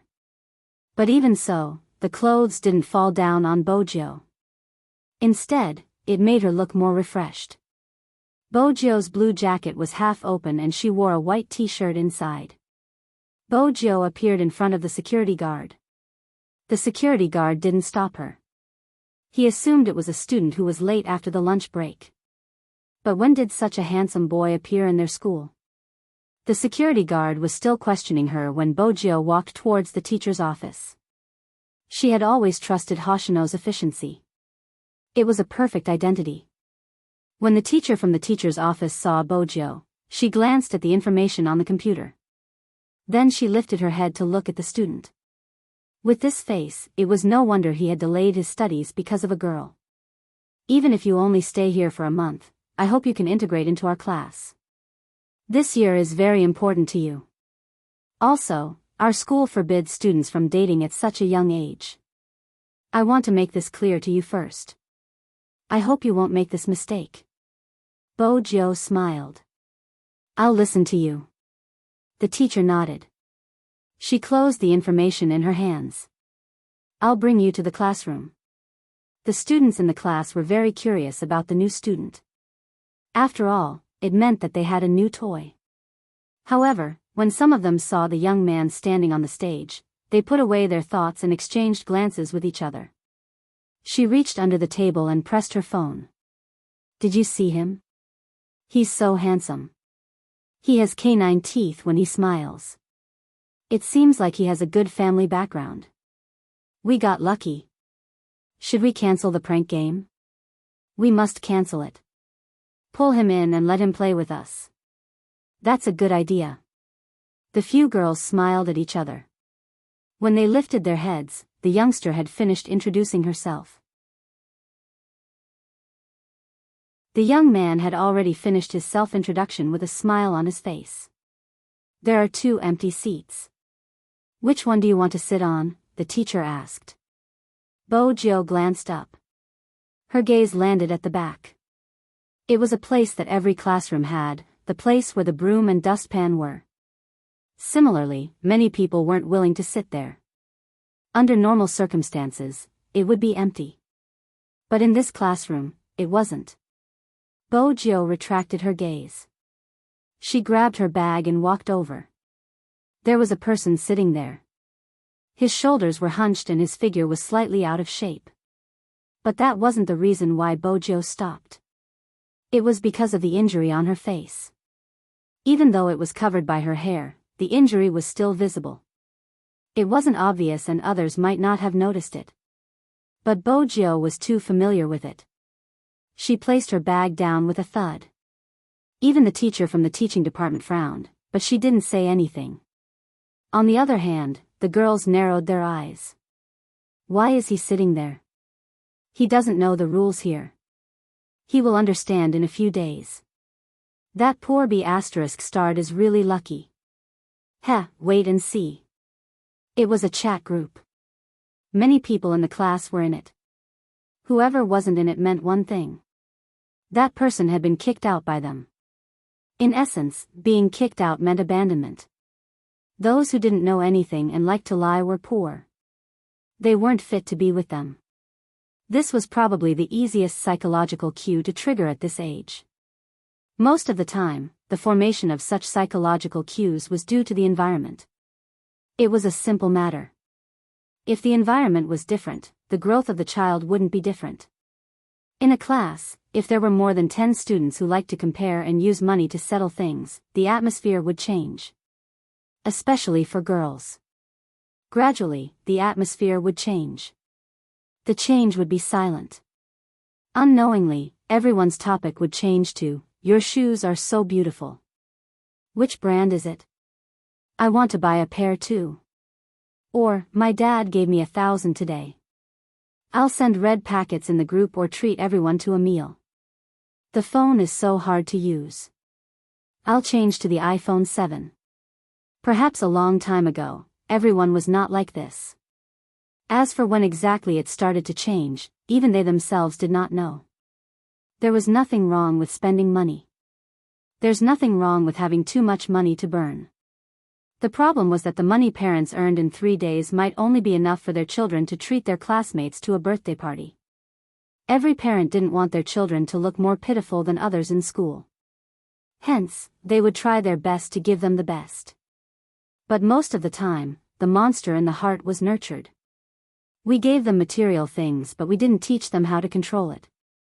In school, the methods used to ostracize someone were even more unbearable than in society. The entire class was discussing a topic. No matter what you said, they wouldn't allow anyone to interrupt. Regardless of whether they were pretty or not, the girls who liked to huddle would sit together during breaks or go to the washroom together. Bo-jo chose to sit at the back not only because she saw some problems but also because she could see the entire situation in the classroom. In just a minute's time, she could already tell who was in control of the class. That's right, it was control. Anyone who was observant would be able to see that the entire class revolved around the 5 girls. They loved to set the pace. The more they did so, the more attention would be focused on them. It was obvious that they enjoyed the attention. At the same time, Bojo could tell that there was something hidden in their eyes when they glanced over. Perhaps this was the difference between pretending to be a teacher and a student. When you are a teacher, you will never know what kind of undercurrents are surging in the classroom. Perhaps the plump girl had already felt it, which was why her expression changed. Bojo twirled the pen, her voice low. Someone bullied you? The girl turned her head and looked over, her eyes red. She hesitated for a moment but didn't say anything. Instead, she pulled the wooden chair out. Even her back was slightly hunched as she walked out. As soon as she went out, the other girls followed her out. Bojo placed the carbon pen down. Before she could put on her jacket, she had already disappeared from her seat. Bang! One of the girls reached out and pulled her into the washroom. She looked down. What's wrong with you? Did you get to know a new classmate? The man shivered as if he was very afraid and shook his head. Softer, you'll attract the teacher's attention. Another girl lowered her voice. But the transfer student today is really handsome. Why would he come to our school? What's so strange about that? Most importantly, this person should stay away from the handsome guy, understand? Unexpectedly, at this moment, the girl who was pushed spoke. There's something wrong with him. Who's wrong? Are you suffering from persecutory delusions again? The girl pressed her face down. It's true. Believe me, there's something wrong with that transfer student. He even asked me if someone bullied me. Someone like him won't be able to blend into our class. The girl wanted to get out of her current situation. If someone else had appeared, she wouldn't have to suffer such treatment. From the looks of it, the transfer student was her best chance. The girls glanced at each other. Is he another infiltrator? That's not possible. Wang told us to be careful of the teachers but the students. Do you think someone would disguise as a student? Besides, he looks to be the same age as us. But how are we going to explain what he heard? He's like this every day. He just wants people to know that he's being bullied. It's normal for a transfer student to ask about it. One of the girls laughed. You guys don't understand her tricks, but I do. I was fooled by her previously. She said that her family is rich and so on and so forth. She even called others to ostracize me. Luckily, she was exposed in the end. Her family is just an ordinary worker and she still dares to pretend in front of me. How can she be more noble than me? Tell me. Peng, another sound rang out. Don't think about finding someone to replace you. That's right. In the past, I thought she was rich and used that to order us to do this and that. Now, you have nothing to say. I'm warning you, don't think too much. If you don't know your place, I'll push you into the toilet. As the fat girl quieted down, the conversation gradually disappeared. Less than a minute had passed. The girls walked out, chatting and laughing. They didn't expect to see the transfer student after coming out. He was still as handsome as ever. When he raised his eyebrows, there was even a hint of evil in it. They blushed. Bojo stuffed a hand into her pocket and glanced over. She wasn't looking at the girls but the person at the back. So that was it. The people in this school. None of them were as innocent as the outside world. Hence, no matter who came, they wouldn't be able to find anything. It wasn't that there weren't people who had been bullied. Instead, the people who had been bullied had bullied others before. The more they were in this state, the darker their hearts were. They had already become one with these people long ago. There was no saving them. Bojo retracted her gaze. Her thin lips curved upwards, carrying a hint of indifference. This was probably the biggest difference between her and the Almighty. The environment was definitely a factor that affected people. But Bojo always believed in one thing. The good and evil in human nature were determined from the start. In her heart, some people weren't worth saving. Just now, she had been too anxious and wanted to find a breakthrough point. Next. She couldn't reveal anything else. That Wang was the person she was looking for. She looked around. These people weren't the Kwang who could give people hypnosis. Although Hoshino hadn't found any information. But Bojo was an internet user. Basically, everyone knew that the more attention a person wanted on the internet, the more ordinary they were in reality. Moreover, the Wang they were talking about wouldn't be Kwang. The so-called Wang was just chosen by Kwang.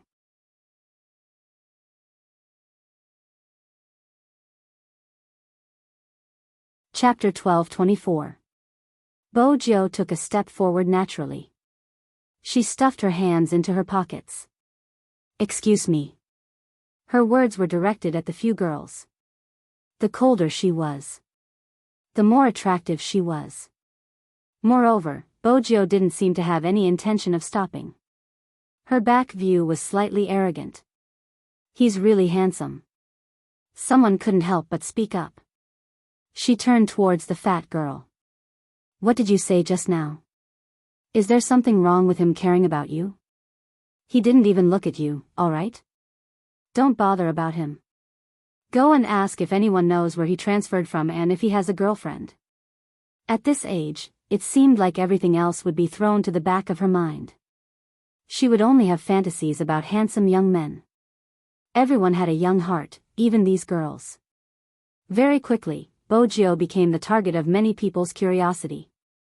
She was so popular that when she didn't have a textbook, the people in front of her would turn to ask her if she could borrow a textbook. As for her desk mate, the fat girl from before, her textbook seemed to have been hidden by someone. During the lesson, she was called out by the teacher. Sun Jianing, where's your textbook? The fat girl lowered her head. Her voice was soft. I forgot that I have a lesson today. The teacher frowned. This wasn't the first time that the other party didn't have a textbook in class. The teacher was very responsible. He walked towards her. Sun Jianing, tell the truth. Did someone purposely take your textbook away? The teachers weren't stupid. They were aware of certain things. Bojo sat at the side. She supported her chin. The moment the teacher spoke, the atmosphere in the classroom seemed to freeze, and all sound stopped abruptly. One had to know that some teachers wouldn't bring these issues up to the table to talk about. But this time, the teacher made it clear. The few girls in front turned. Their gazes landed on Sun Jianing.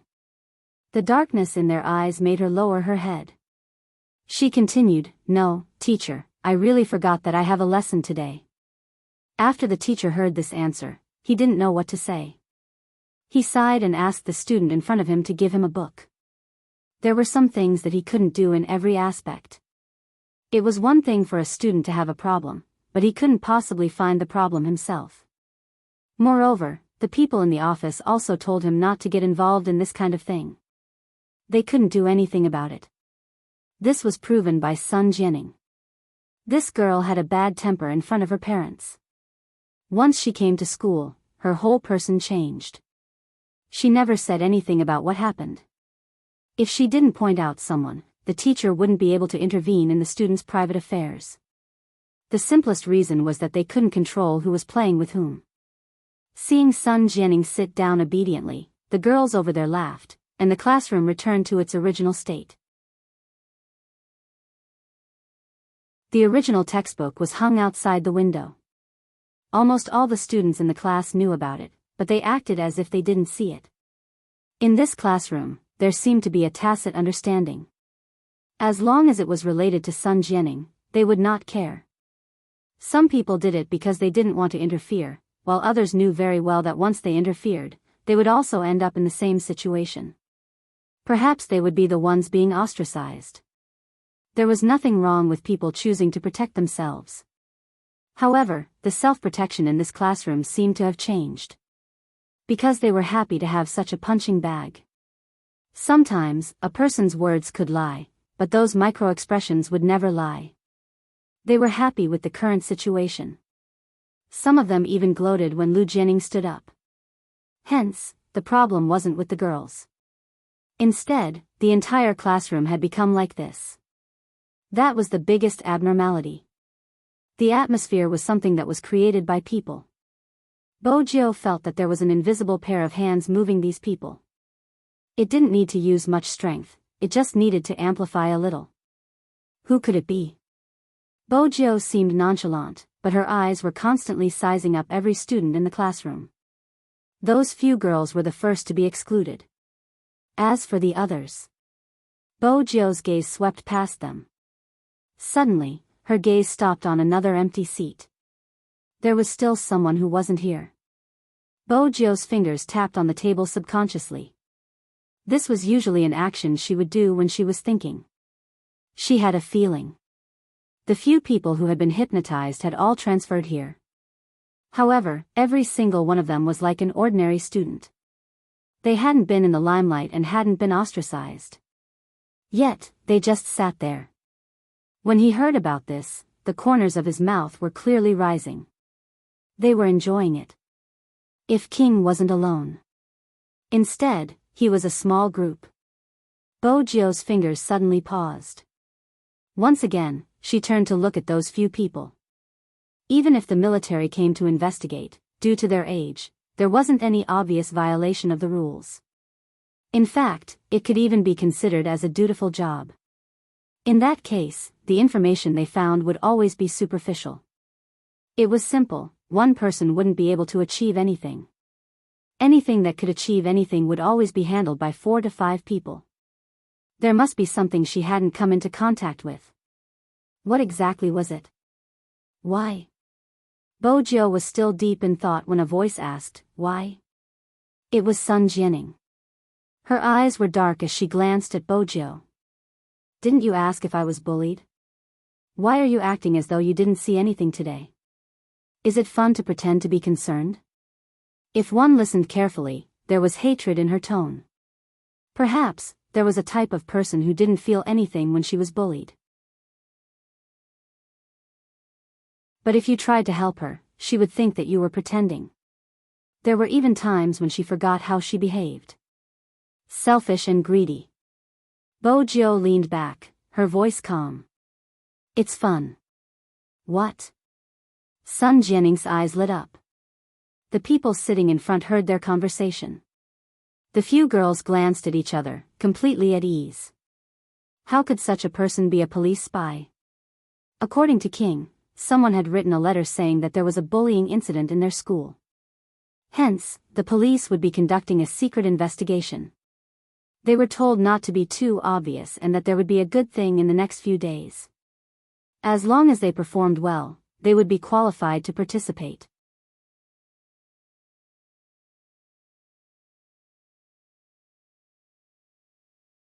Chapter 12:25. The more she wanted to accomplish something, the more time she felt was tight. But Bojo's face didn't seem like she was in a hurry, especially when she held her bag with one hand and stood up from her seat. Her nose was tilted to the side, and her tall and straight nose was slightly cold, drawing attention to her appearance. "Hi." Someone walked over. Bojo recognized her, it was the leader of the group. "Do you want to join our group?" "Group?" Bojo paused, her bag still on her shoulder. She arched a brow slowly. "What group?" "A group in class where we discuss things and play games without the teacher." Bojo's eyes darkened, turning a beautiful black. "It sounds interesting." "It has to be, how about it? Do you want to join?" The girl tilted her head. Bojo took her phone out naturally. The girl glanced at it. "Wow, the latest model? I've always wanted to buy it but there isn't any here." "Where did you get it from?" "Overseas." Bojo had memorized all the information at the last minute. Since she was going to disguise herself, she had to clean up her background. When the girl heard the word overseas, she turned and exchanged glances with her friends. She was even more certain that they had made the right choice. "Ah, you can scan here." The girl opened the QR code. Bojo's attitude seemed casual, but that was the reason it seemed real. After the message was sent, a group of people lined up to welcome her. The atmosphere wasn't a problem. But very quickly, Bojo realized the crux of the matter. There were 48 people in the class, including her. Almost everyone in the class was in the group, except for 2 people who weren't here. One was Lu Jianing. The other should be the one who wasn't here. That was one of the points. The other point made Bojo's fingers pause for a moment. Then she said calmly, "I thought you would be the admin of the group." "Me?" The girl laughed. "The class monitor should be the one to create the group." "Class monitor?" He was one of the 5 people in the group. Bojo didn't look at anyone else. The longer she stayed here, the more she felt that this classroom was different from other classrooms. The real ostracization wouldn't be shown. It was the subtlety that made one's heart sink. She was no longer facing a group of ordinary middle school students. In fact, these people were already secretly observing her just now. There was one thing that was true. The more they showed off their abilities, the less they would hurt you. The most dangerous ones were those who looked the most ordinary and even pitiful, but could still bite you in the back. Lu Jianing was an example. It was the same for the class monitor. It was very simple. Apart from these few girls, the rest of the people who often talked in the group were those few. The difference was that these girls were just lively, but the real topic of conversation was someone else. This was probably the skill of speaking. Being lively wasn't scary. What was important was bringing up the topic. However, there was one thing that bothered Bojo. Why was there someone missing class? What do you think? The class group is very interesting, isn't it? The girl asked with a smile. Bojo kept her phone and replied simply, "Not bad." Since there was such a group in every class, it was impossible for the people from the army to not know about it. Why wasn't there any feedback from the information? This could only mean one thing: the group was just a gathering of people to collectively ostracize others. The real order, or rather, the person who constantly formed the psychological suggestion, wouldn't be here. There was another point that was within Bojo's consideration. She wasn't the only one who would place her gaze on these few girls and the 5 transfer students. The people from the army would probably have the same reaction. Under such a strict investigation, how did they manage to contact Kawang? Unless... Bojo clenched her fists, as though she suddenly understood all the information. No, that wasn't right. Her train of thought was wrong from the start. It wasn't just her, even the people from the army had fallen into Kawang's trap. Regardless of whether it was these girls who liked to bully others or the transfer students who had been arranged beforehand, it was just to divert the attention of others. Even if someone came to investigate, the target would be focused on this and ignore everything else. At this moment, Bojo was reminded of what the Almighty had told her. The true nature of psychological guidance was similar to magic. Because there was no difference in the way it was operated and the effects were the same. The more powerful the magician, the more attention he could divert. When you paid too much attention to one thing, it would be easy to neglect other things. Bojo's eyes lit up. She should know who exactly King was. Kawang was a criminal psychologist. In the Almighty's words, he was probably a multi-level marketing brainwasher. Such a person would find stupid people to do the low-level work. But he wouldn't let stupid people do the work for him.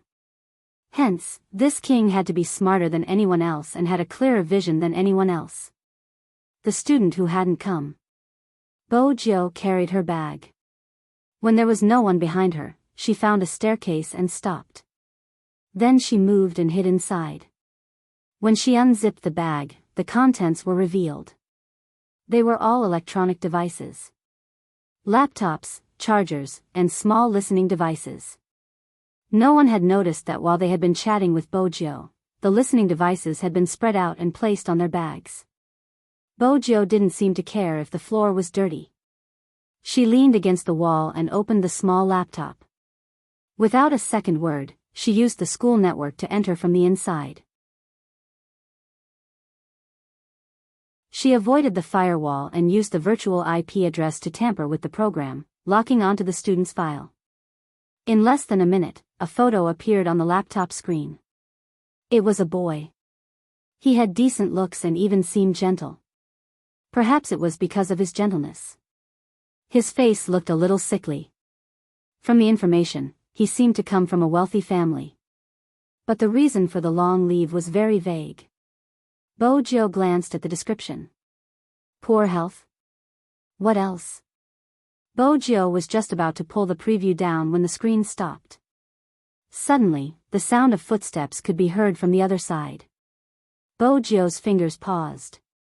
The figure was getting closer and closer. When it was right in front of her, the white coat fluttered with the wind, carrying a faint smell of formalin.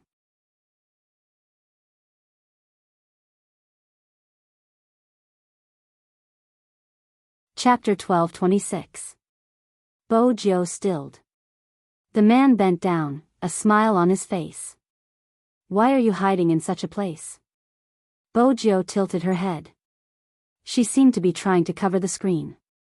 The man lowered his gaze, a dangerous glint flashing past his eyes. When his gaze landed on the screen, the dangerous glint disappeared. Seems like you are an internet addict. Bojo was like a student who had been caught playing secretly by her teacher. When she stood up, her laptop was placed at the side. Her earphones fell from her movements and the game sound was blasted from the computer. At this moment, Bojo finally saw the man's attire. He was wearing a sweater underneath his white coat. He looked refined and coupled with his gold-rimmed glasses, it was easy to let one's guard down. The man watched as the youngster sized him up. He smiled. Don't worry, I'm just a school doctor. I'm not like your teacher who would care about your gaming. But there's a form you have to fill in. Every student has to submit a medical report. Since you transferred here at this time, you have to have one too. Let's go, follow me to the infirmary. Bojo wasn't completely cooperative. Teacher, school has ended. I have time to fill it up after school. The school doctor walked forward. Bojo's thin lips twitched. She reached out to grab her backpack and threw it behind her back. At this moment, she was like a hedonistic son of a rich family. There was even a hint of mischievousness in her. Bojo did this because it wasn't easy to find her in this place. In a school like this, she had to be on her toes at all times. Even Bojo didn't know why. Even though the weather was bright and sunny, whenever she was in the school, she would feel that the atmosphere wasn't right. The atmosphere wasn't something that could be seen at a glance. It was a subtle change in the details. Or perhaps, Lou Jianning's incident had given her a wake-up call. At the same time, Bojo felt a certain amount of pressure. Hence, Bojo didn't let her guard down against anyone. When she lowered her lids, her fingers moved. Her left hand, which was in her pocket, was holding onto a USB stick. Other than the USB stick, there was also the mini listening device. In reality, the first thing Bojo noticed wasn't the sound of footsteps. Instead, he smelled something in the air. She seemed to have smelled it somewhere before, but she couldn't remember where she had smelled it from. If it hadn't been Bojo, someone else wouldn't have been able to clean up all traces in such a short period of time. Moreover, they would still be able to look as though nothing had happened. At this hour, there weren't many people in the infirmary. Only a few students who lived on campus were getting their medicine. Take a seat. As the school doctor spoke, he took out a pen from the pocket of his white coat. This is the information. Fill it up first and do a basic physical examination later. Physical examination? Bojo paused. With her current situation, if she went for a medical examination, everything would be exposed. She couldn't do the physical examination. Bojo placed both hands on the table and leaned forward. Sir, you didn't mention anything about a medical examination. I don't want to do it. Besides, I don't have any medical history, it's all written in my file. The school doctor pushed his spectacles, his gaze deepening. Then he smiled. You can skip the physical examination, but you have to fill up the rest of the information. I'm in charge of the psychological counseling for all the students. Other than knowing your physical condition, I have to know your current condition. This is a requirement of the school. If you don't fill it up, I'll call your parents over tomorrow for a chat. That's really strict. Bo-gyo was unwilling. The school doctor's lips lifted. From his perspective, there was a problem with the transfer at this time. If there was really a problem, he would definitely get rid of her. But from the looks of it, there was still a need to observe. At least, she looked like a young master who didn't like school. Why did you transfer at this time? It's almost the end of the year exams, aren't you afraid of affecting your studies? He asked casually. Bo-gyo replied lazily, my family arranged it for me. They probably think that I'm far away from the school and would settle any mistakes I make, heh.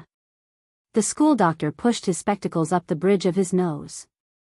After that, he didn't have any more questions. For a moment, there was only the sound of scribbling in the infirmary. That sound made Bo-gyo feel sleepy.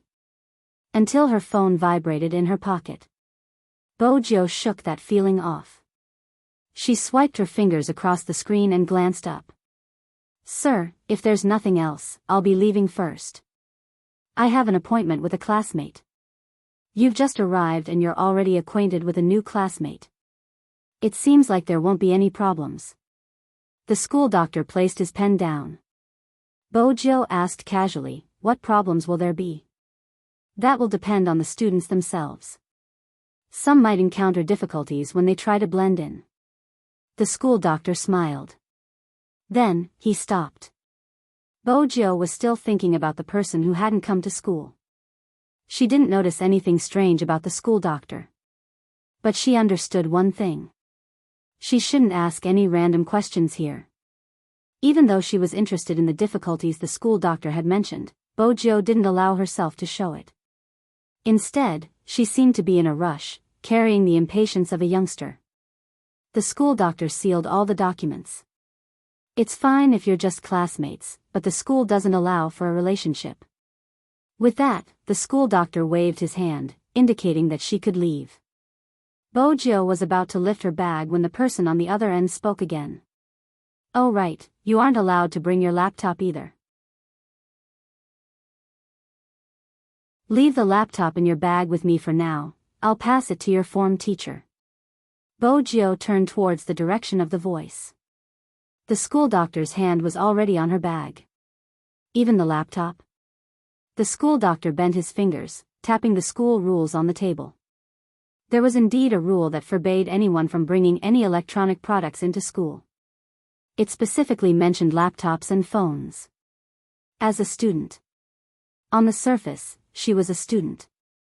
Bo-gyo was clear that some rules had to be followed. Besides, with the time difference, she wasn't sure if the school doctor had seen it or not. Even though she had removed everything as soon as possible, but, what is it? Is there a secret in the laptop? The school doctor chuckled. Bo-gyo grabbed her hair, looking troubled. I have to play games tonight and school is over. I won't bring it tomorrow. Seems like there really is a secret. The school doctor opened the youngster's bag, pulling the laptop out. You weren't just playing games, right? Bo-gyo's hand tightened in her pocket. She reached out with her other hand as though she wanted to stop the school doctor's actions.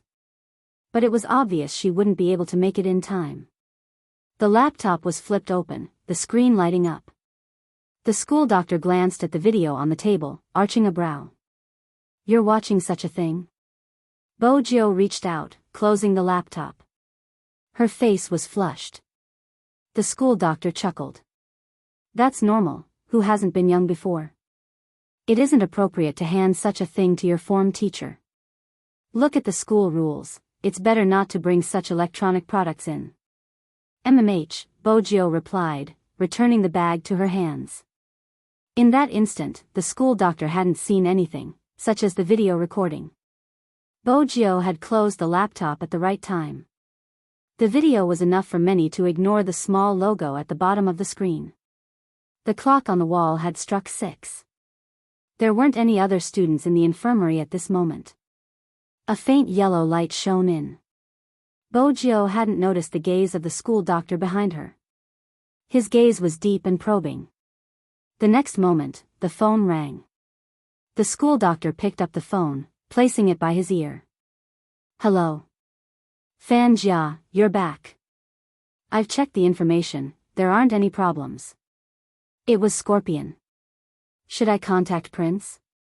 The school doctor walked to the window, his gaze never leaving the young man. You can contact him. Stall him for 2 days. I'll finish this quickly. After 2 days, we'll have a lot of helpers. Soon, when they realize what's going on and want to save him, they'll realize that these people will only make them feel the existence of hell. The school doctor's voice was clearly different from before. When facing the students, he seemed like a listener. But in reality, once you listened, you would be able to understand everyone's psychology better. The investigators had thought of many ways to investigate the methods the school doctor had used to contact the students and the methods he had used to hypnotize them. But after half a day of investigation, there hadn't been any results. Kawang was in the school, and with his identity, no one would suspect anything. No one would have expected the gentle and harmless school doctor to be the creator of all the darkness. Kawang's disguise was perfect. Rather than calling it a disguise, it would be more accurate to say that he was a doctor. As a professor, he knew what the students were thinking. Moreover, he majored in psychology. It didn't seem out of place for him to be in the school. Hence, it wasn't just the military who hadn't found Kawang. Even Bojio hadn't thought about it. That was the most dangerous part. At this moment, more than 1,000 kilometers away, in a messy residential area, there was a huge shed. Occasionally, there would be a few people holding onto semi-automatic assault rifles, patrolling the area. Inside the shed, there were all kinds of gambling games, and the tables for each game were surrounded by gamblers. The gamblers present were all shouting the numbers they wanted, hoping that they could win a lot here. But the most eye-catching thing wasn't the chips on the table, it was the smell of smoke. Are you sure this is the place they arranged to meet? Prince, who had been pretending to be a nouveau riche, turned to ask Hunter. Hunter tilted his head. They contacted Boss, the firearms seller is the middleman. What do you think? Prince lowered his voice. This is no different from being trapped in a wolf's den. Why would Boss agree? Even if he agreed, he should have prepared some weapons. Why do you think he asked you to wear this outfit? Hunter shifted, his bodyguard positioning was perfect. Prince asked, isn't Boss trying to make it obvious that I'm rich? Right here, among so many people, he was the only one who was wearing a large leather coat. His clothes were all made of metal, and the sound of metal clanking could be heard. But very quickly, Prince realized he might not be able to wear the leather outfit because there was a detection door installed at the entrance of the casino. No metallic items could be brought into the casino, and anyone who wanted to enter had to go through the detection door. Hence, other than the drug bandits, no one else was allowed to bring weapons into the casino, not even a nail clipper. A hint of nervousness flashed past Prince's eyes when he saw the door. He couldn't help but glance at the person beside him. The devil was indeed a devil. No matter what he saw, he could remain calm and his aura was strong. He only said one sentence to Prince, "Don't bother, let's go." He wasn't sure if it was because of the devil's aura, but Prince took on the attitude of a nouveau riche. His eyes seemed to grow on top of his head as he walked forward. "Sir, you can't enter like this." As expected, the bodyguard in black extended his hand. Hunter and Exorcist glanced at each other. They didn't have any hidden equipment on them, but Prince's metallic items were enough for the detector to go off. Besides, they weren't ordinary decorations. Some weapons looked like that after they were dismantled. The moment the bodyguard in black walked over, Chin Mo spoke before he could. "Your boss invited us here. Are you not going to let us in because you don't want this business anymore?" When the bodyguard in black heard this, he stopped in his tracks. In fact, forget about the reaction of the bodyguards in black. Even if the boss of the other party was here, he would probably be shocked by his boss's aura. The bodyguard in black hesitated. "Hold on." With that, he turned and spoke into the Bluetooth earpiece. Very quickly, he walked back. "It's a misunderstanding. Boss has been waiting for you for a long time. Please."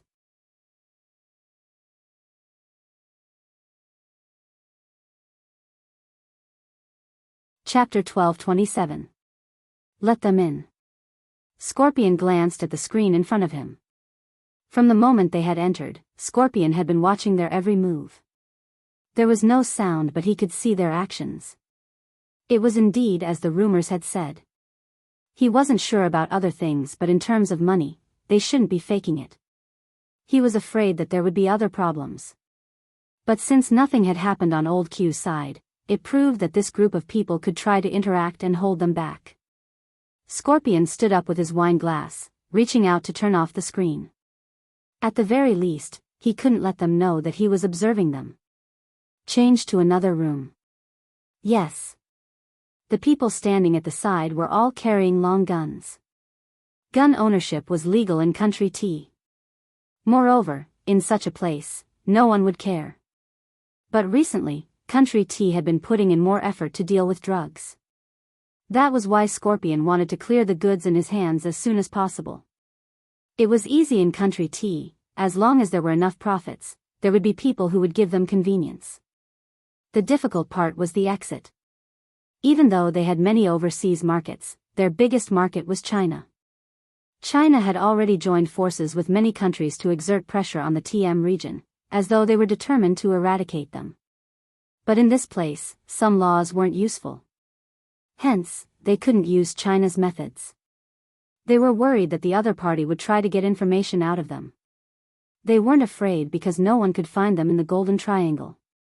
Even this place was just a distribution point. They could use this distribution point to test the other party, to see if they really had the money and connections to do business or if they had other motives. Scorpion seemed to be in charge of everything, but in reality, every step he took was an order from Kawang. With such a huge lineup, even Old Q had thought that Kawang would come. That was what he had told Prince and the rest. Even though Crown Prince looked a little dumb, he was actually very vigilant in this aspect. Before coming, he had asked his boss what he would do if he saw Kawang. But his boss had only replied, "He won't be here, today was just a test." Prince hadn't understood at the time, but now that he saw Scorpion welcoming them, he understood everything. On the other side, Scorpion was dressed in black and had a tattoo on his face. When he looked over, his gaze carried a darkness that was different from that of an ordinary person. "Sit," Scorpion said in the local language, a glass of wine in his hand, his aura menacing. Prince wasn't inferior, he sat down and went straight to the point. "Tell me, how many goods do you have?" "I want all of them." After listening to the translator, Scorpion leaned back.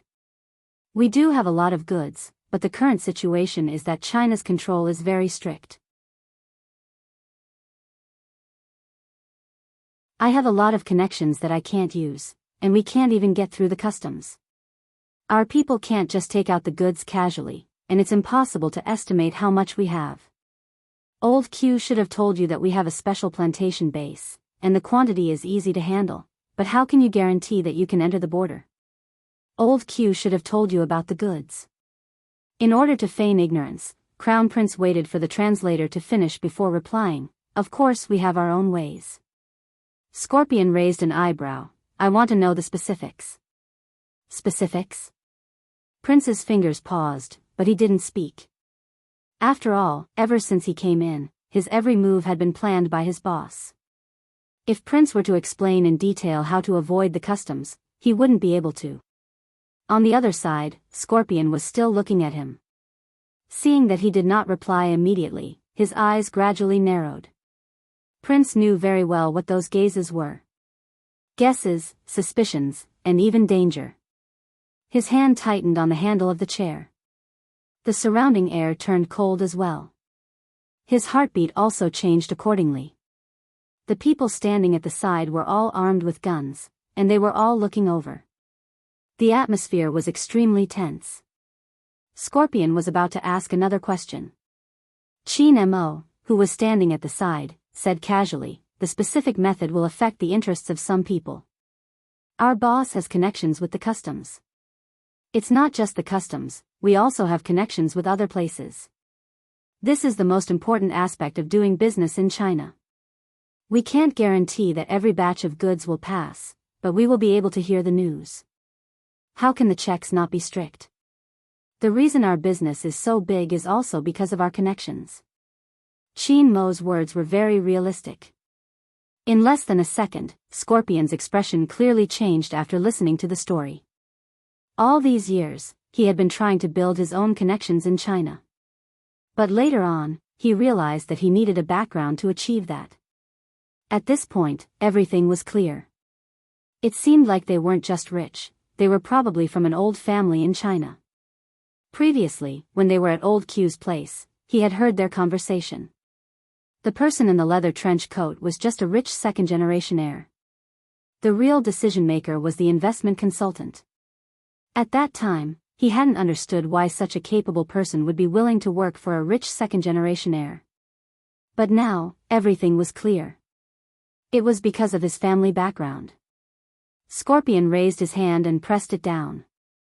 Prince knew that the deal was almost ruined. It wasn't just ruined, Scorpion's suspicions towards them had reached a certain level. Only, under such circumstances, his boss was able to resolve all their suspicions with one sentence. Qin Mo hadn't finished his sentence. We are here to earn money. We are more concerned about safety than you, especially when it comes to entering the country. But until now, we haven't seen your sincerity in working together. We haven't even seen your real boss. We will wait for your boss to be willing to meet us before we can talk. With that, Qin Mo stood up. He was dressed in a well-ironed suit, giving off a strong sense of business aura. We are also looking at the cooperation. Scorpion stood up as well. Sir, don't be in such a hurry. We are sincere in our cooperation, but there has been a huge commotion in China recently. It's better to be careful. As for our boss, he has the same intentions. If we meet a spy here, we won't be able to cry even if we want to. Once everything is ready and we can officially proceed with the transaction, our boss will appear. But before that, we need to take a look. From the sounds of it, we are suspected to be a spy. Prince scoffed. You really have a lot of concerns. This was Prince's persona. It wasn't a problem for him to say such things. Scorpion chuckled, walking over. Our sincerity is the same as yours. But there are some things that need to be investigated thoroughly. You can investigate however you want. Qin Mo glanced over, his elegant aura forming. But my boss doesn't give me much time. I have to give him an answer by the day after tomorrow. That is the deadline. If you wish to continue the discussion, you can contact me anytime. With that, Qin Mo glanced over at Prince. Prince was confused. This wasn't what they had agreed on. Hadn't they agreed on a deal today? Could it be? Prince lifted his lids, glancing over at Qin Mo's hand. He had one hand in his pocket, and his slender fingers were tapping there. It seemed like a casual action, but it was a signal. There's a change in the situation, retreat immediately. There was nothing more, just these 8 words. But even so, in that instant, Prince felt the change in the atmosphere. No one knew what had changed. Except for Fatty, who was still in the car. Not because of anything else, but because he saw a familiar face that made his heart sink. Fan Jia. The culprit who had created so many unfair cases in Jiang City. Why was she here all of a sudden? After all, they had received news that she wasn't in charge of such matters.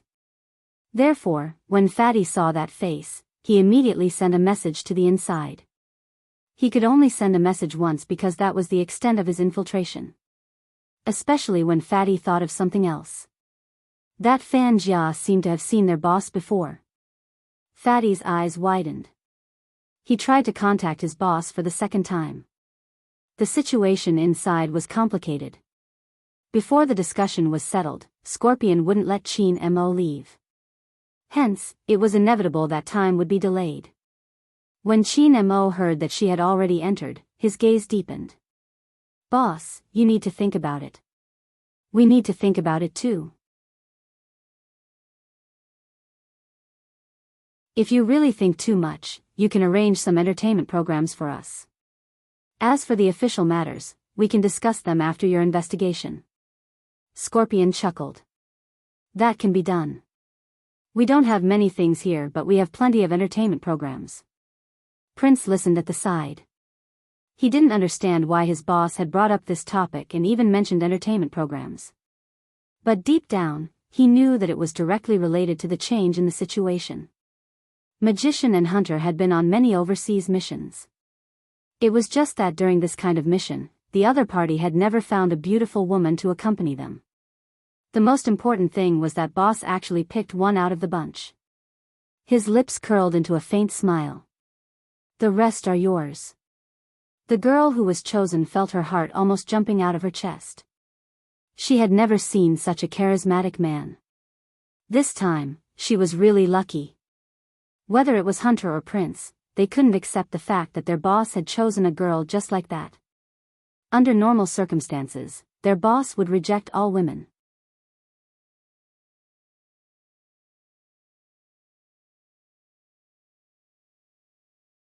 Chapter 12:28. Qin Mo had done this. It was to avoid meeting Fan Jia face to face. Even though he had put on a disguise, if one took a closer look, they would still be able to see traces. The best way was to prevent her from seeing him at a close distance. He might even disappear from the surveillance cameras in the lobby. From the moment he entered, he knew there were cameras everywhere. Even though he seemed to be walking casually, he had never been caught in front of a camera. This time, there was an extra person blocking the camera. Prince was still in a daze when he saw Fan Jia. Magician's gaze changed when he saw Fan Jia walking in. Fan Jia hadn't seen them in Jiang City. However, they knew which cases were committed by this person. She hid in the university and used the internet to cover up the truth. If boss hadn't locked onto her, even now, Jiang City wouldn't have peace. That was the first time Magician understood how unfathomable a person's heart was. Fan Jia seemed to be able to brainwash people. He didn't know why people would respond to the things she did. The case that left the deepest impression on Magician was the copyright infringement case. In his heart, stealing was a crime. How could a thief be supported? He couldn't understand. But such things and such people existed in this world. The funniest thing was that they thought they were kind. It turned out that ignorant kindness was scarier than pure evil. Besides, they were tolerating a thief who didn't admit to stealing. But life was like the original novel. No matter how much you like someone, you shouldn't use any excuses to offend someone. To put it bluntly, when he committed these crimes, didn't he have any idea what was going on? It was obvious that he knew everything. It was just that some people connived, which was why these people became even more profitable. Fan Jia knew better than them what the people on the internet were thinking. When she was escaping, they were able to find a hostage who was willing to divert her attention. They rarely failed their missions. Ever since they encountered this organization, they had to think a lot about every step they took. This was because this organization knew where to start and what methods to use to suppress their actions. Regardless of what happened, they couldn't lay their hands on ordinary citizens, even if their hearts were black. Magician clenched his fists, worried that Fan Jia would recognize him. Moreover, he didn't know why, but there was a faint sense of unease in his heart. That uneasiness was not because he was afraid of the other party. But he was afraid that everything would repeat itself. She was still dressed like that. Some people seemed to be like that. No matter what they did, they wouldn't feel guilty. They would blame everything on someone else and still think that they were innocent. Therefore, she didn't change her appearance. She still looked like a student. As soon as she walked in, many gamblers stopped what they were doing. However, they recognized Fan Jia. With a glance, they lowered their heads and continued gambling. With this time difference, Qin Mo and his men disappeared into the crowd and passed through the entertainment hall safely. A few burly men standing guard at the third door were holding semi-automatic machine guns and scanning the surroundings with serious expressions. The safety on the machine guns was off, ready to fire at any time. Magician heaved a sigh of relief. That side profile shouldn't have been seen. Even though Qin Mo was walking in front, he could still hear what was happening behind him. His deep eyes darkened again. The girl following Chin Mo was still thinking about how to make this handsome and rich man stay. Her heart was beating rapidly and her cheeks were flushed. What the girl didn't expect was that they really did get a room. However, after getting a room, the man was much colder than when he was outside. Chin Mo opened his wallet, pulling out a wad of cash and placing it on the cabinet. He leaned against the window and took out a lighter. He tilted his head and lit a cigarette, his voice calm. "How much money can you get here?" The girl didn't understand why he would ask such a question. But no one was like him, coming in without touching her, as though she had germs on her. Chin Mo held the cigarette between his fingers as he continued. "I can give you 10 times and even send you back home." The girl's eyes lit up. She had been abducted to this place. She had come overseas to look for a job, but she hadn't expected it to be such a job. It wasn't that she hadn't thought of escaping, but she had been caught every single time. "Brother Scorpion's power is so great, it's impossible," the girl said softly.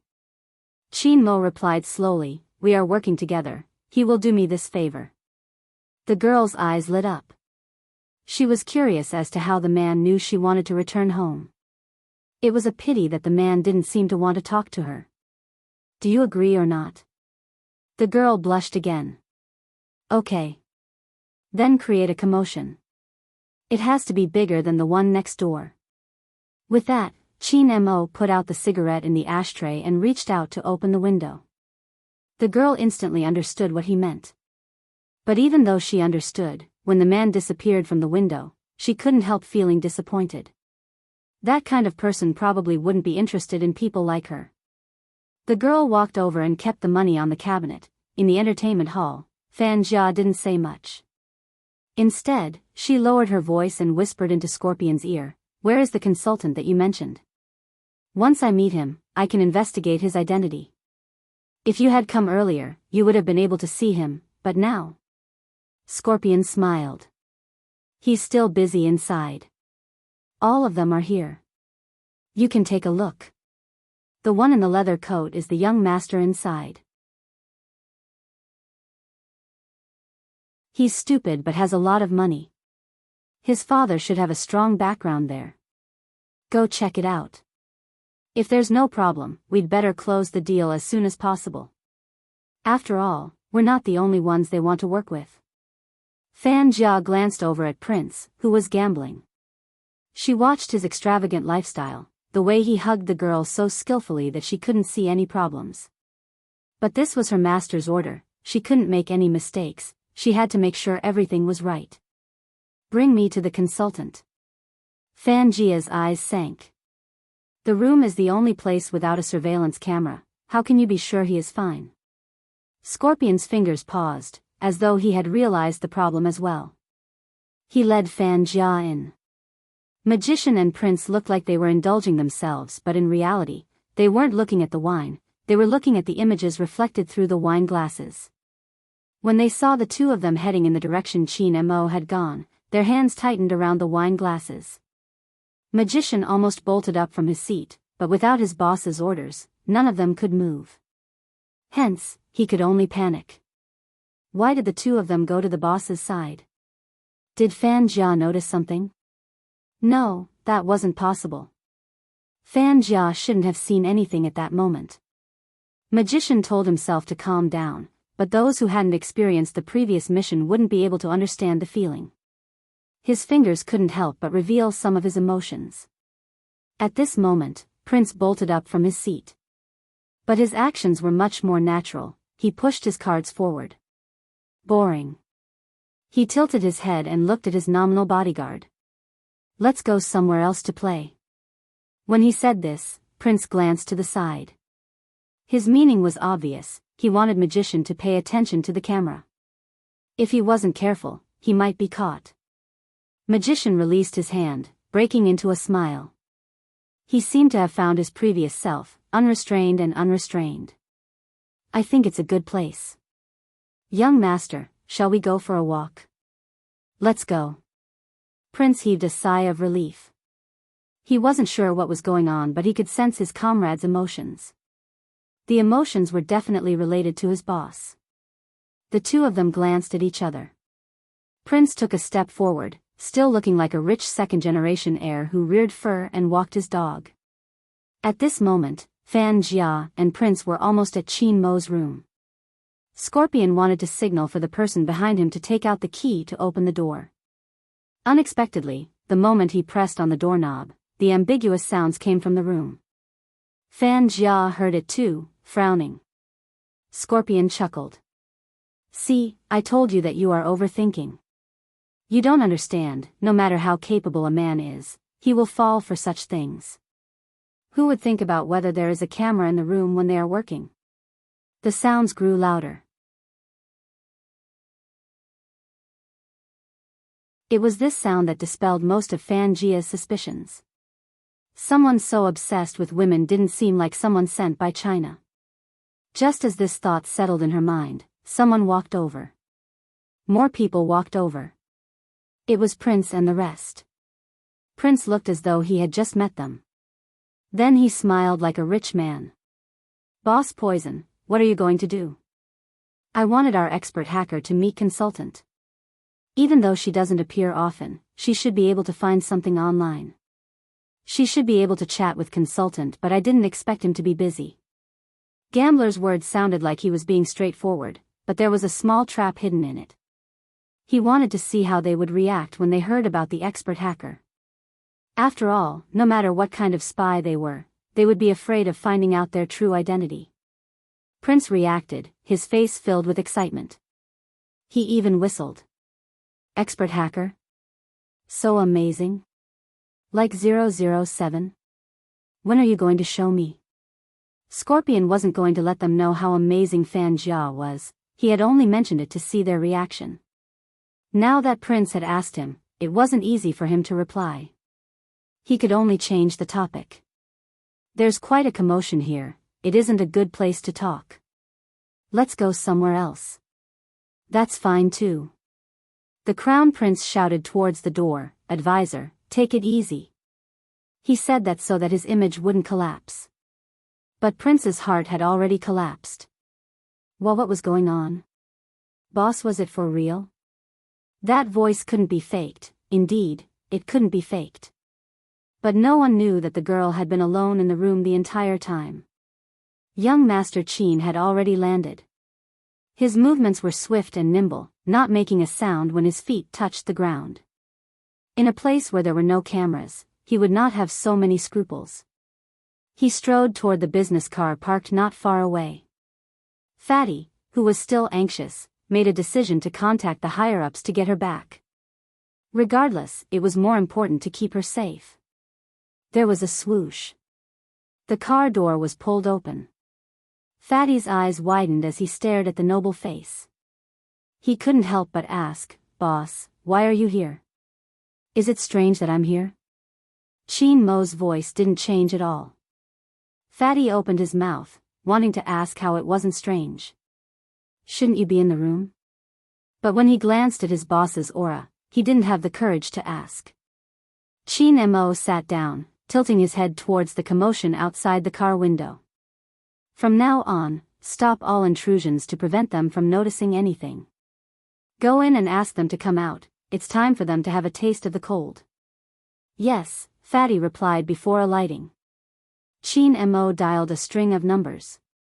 He didn't call Bojo, instead, he called the old general. Besides talking about the progress, he was calling the old general because he couldn't control himself anymore. He missed her and knew that if he called her, she would be able to find out where he was. Fan Jia's appearance reminded Qin Mo of the last time he closed his eyes. She had been wearing a mask, floating on the surface of the water, on her last breath. Qin Mo's fingers tightened, unable to adjust his emotions. Right now, he just wanted to know about her. Qin Mo had never felt such a long phone call. Until a voice came from the other end. "Hello." Qin Mo opened his eyes, his voice faintly. "Fan Jia is here, Fatty's skills won't be able to fool her. Get someone to send Prince's photo and news to prove that he is a rich second-generation heir. I'll get someone to do it immediately."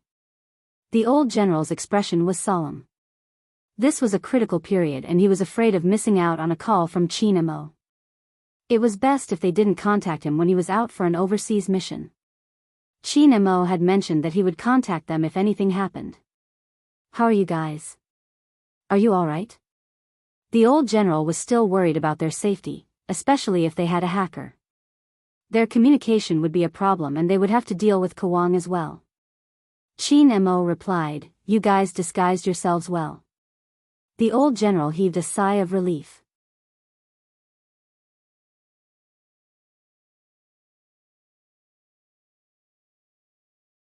Chapter 12:29. After hearing this, the old general was stunned. His hand that was holding onto the phone was a little stiff. However, he had already communicated this matter with the higher-ups. When Qin Mo was outside, no one knew what was wrong with him. His hypnosis would be triggered. He couldn't let him know that the kid had left yet. Since Tang Mo was the one who wanted to go over, there wouldn't be any problems. The old general steadied his tone. "I did. Where did you find him? He's so smart that it's hard to fool him." "How did you reply?" Qin Mo was still looking out of the window, analyzing the situation. The old general let out a long sigh. "It's all according to what you said before you left." However, before he could finish, the child had already driven off. Even now, the old general was still throwing a tantrum because of this matter. Seriously, he felt that he had let down Qin Mo. But he had no choice. Other than calling the Tang family to ask for Qin Mo, there was nothing else he could do. Moreover, anything that affected Qin Mo's emotions during this period would be fatal. Fortunately, the mission would be completed in 2 days. The old general glanced at the time and said, "What else do you need? If not, I'll inform my superiors immediately." "It's okay, you can go." Qin Mo hung up the phone, still feeling uneasy. He lit a cigarette for himself as though this was the only way to suppress his emotions. Perhaps no one knew. Ever since Qin Mo came to this place, there would always be some fragmented images and sounds in his mind. He tilted his head and could vaguely see the red line around his neck. Below the red line was an amulet. Qin Mo took out the amulet and held it in his palm. Under the sunlight, his side profile still carried an air of nobility that couldn't be dispersed. The operation went smoothly and they retreated in time. No one was left behind. Both prince and magician were stunned when they saw Qin Mo in the car. After all, they had heard the live version. Even though they were standing outside the door, the sound was clear. "Boss should be in the room, why was he here?" The two of them glanced at each other and asked instinctively, "The sound in the room just now. Is it that hard to buy a cry?" Qin Mo placed the amulet down and leaned back. His tone was indifferent. On the other hand, the two of them admired each other like idiots. Prince couldn't help but sigh in his heart. There was actually such a method. "Little Black, your brother is really the devil, the top-notch kind." He must have predicted that someone would go there and simply bribe the young lady inside. This was really awesome. Magician spoke up. "Fan Jia is here. If boss appears again, she might recognize him." Hearing this, the atmosphere in the car fell into a moment of silence. After all, they could have caught this person back then, but because of a hostage, they kept the hidden danger until now. Prince didn't know what had happened. But looking at everyone's expressions, he could guess a thing or two. The current situation was not in their favor. Qin Mo raised his hand and glanced at the time. He smiled, but the smile didn't reach his eyes. Instead, there was a layer of ice. "When she recognizes me, it will be time for her to collect her corpse." Magician knew that his boss wasn't joking. After all, his boss had intended to do so back then. Fan Jia was too dangerous. She and Kawang were the same type of person. She would subtly influence others, treating the wrong as the right, using hatred as the dominant factor in their thoughts. Such a person would only consider things from his own point of view. Gradually, they lost their bottom line. Their worldview could be different. But once they lost their bottom line, they would harm the heavens and distort the truth. That wasn't a problem of worldview. It was a problem in itself. The scariest thing was that these people claimed to be weak. When their hearts were twisted, they were scarier than demons. Fan Jia and Kawang were experts in nurturing such people. At this moment, everyone realized something. They couldn't be like before, doing whatever they wanted. Because the real battle was coming. This was a psychological battle. It wasn't something that could be won just by being anxious. Time was tight, but when it came to Qin Mo, there wasn't a single ripple. The operation team stopped. For the past 2 days, young master had been spending money like a butterfly. He spent a lot of money to buy this and that. Now that he suddenly stopped, his hands were itching. The moment this thought entered his mind, his boss's phone rang. The caller ID showed that it was Scorpion. Qin Mo sat there, looking at the screen indifferently. It lit up for a while before dimming. This was the second one. Prince didn't understand what his boss was thinking. After all, everything they had done for the past 2 days was to get Scorpion to work with them. Now that Scorpion had taken the initiative, his boss still didn't seem anxious. If he was really worried about being recognized, he could have just sent him. Did his boss have other plans? That was what Prince thought. After less than half an hour, Qin Mo reached for the phone on the table and called back. His tone was calm and indifferent. "I'm sorry, Boss Scorpion. I was discussing the price with someone and switched my phone to silent mode." "What's the matter?" Prince glanced at the glass of red wine and the assembled sniper rifle. He was impressed by his boss's imposing manner even when he was lying. It was obvious how black-bellied he was. Scorpion believed Qin Mo completely because his spies had told him that after this group of people became the main tank, they didn't just want to work with them. That was what worried Scorpion the most.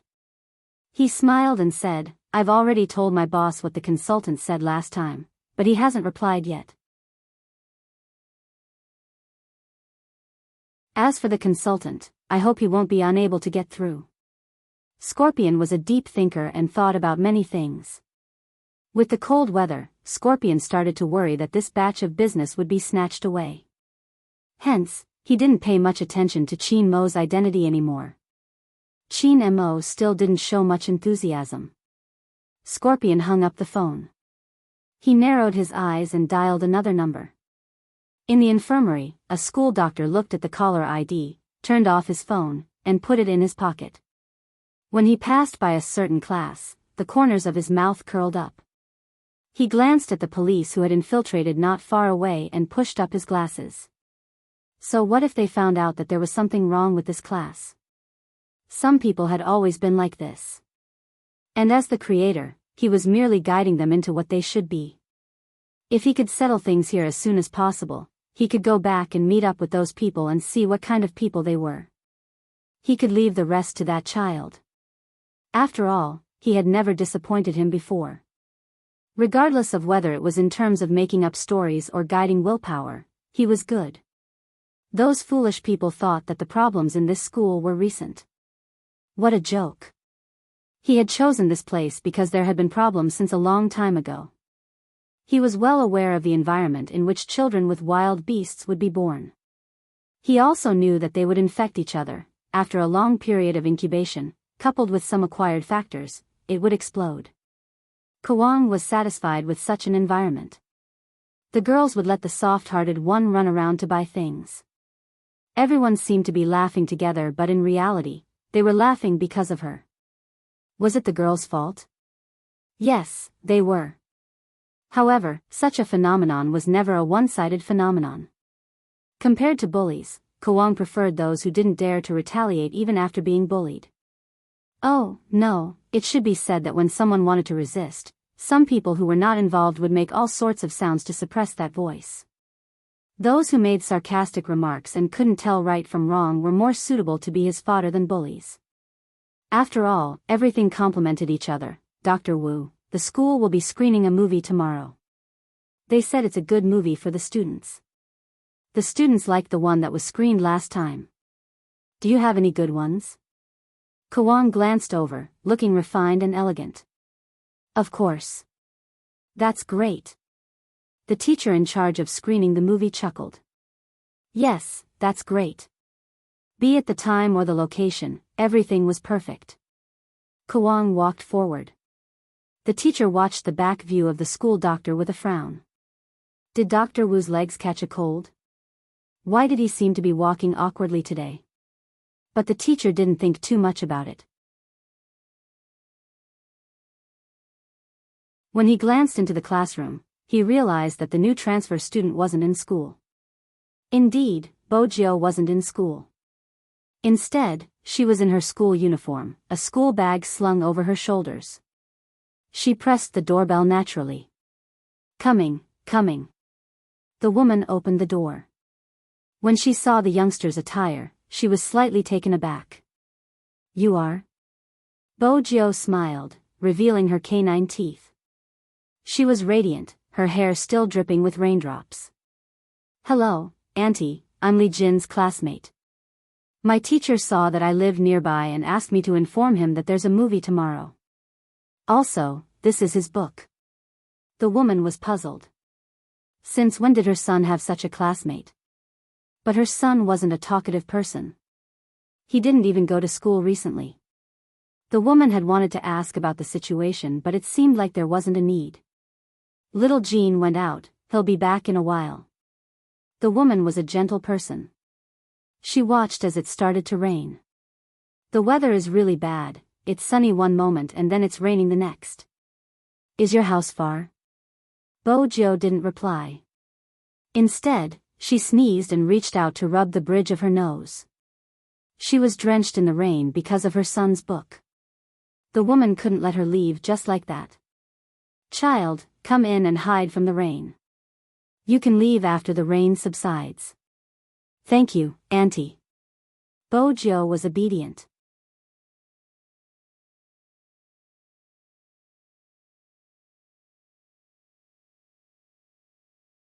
Chapter 12:30.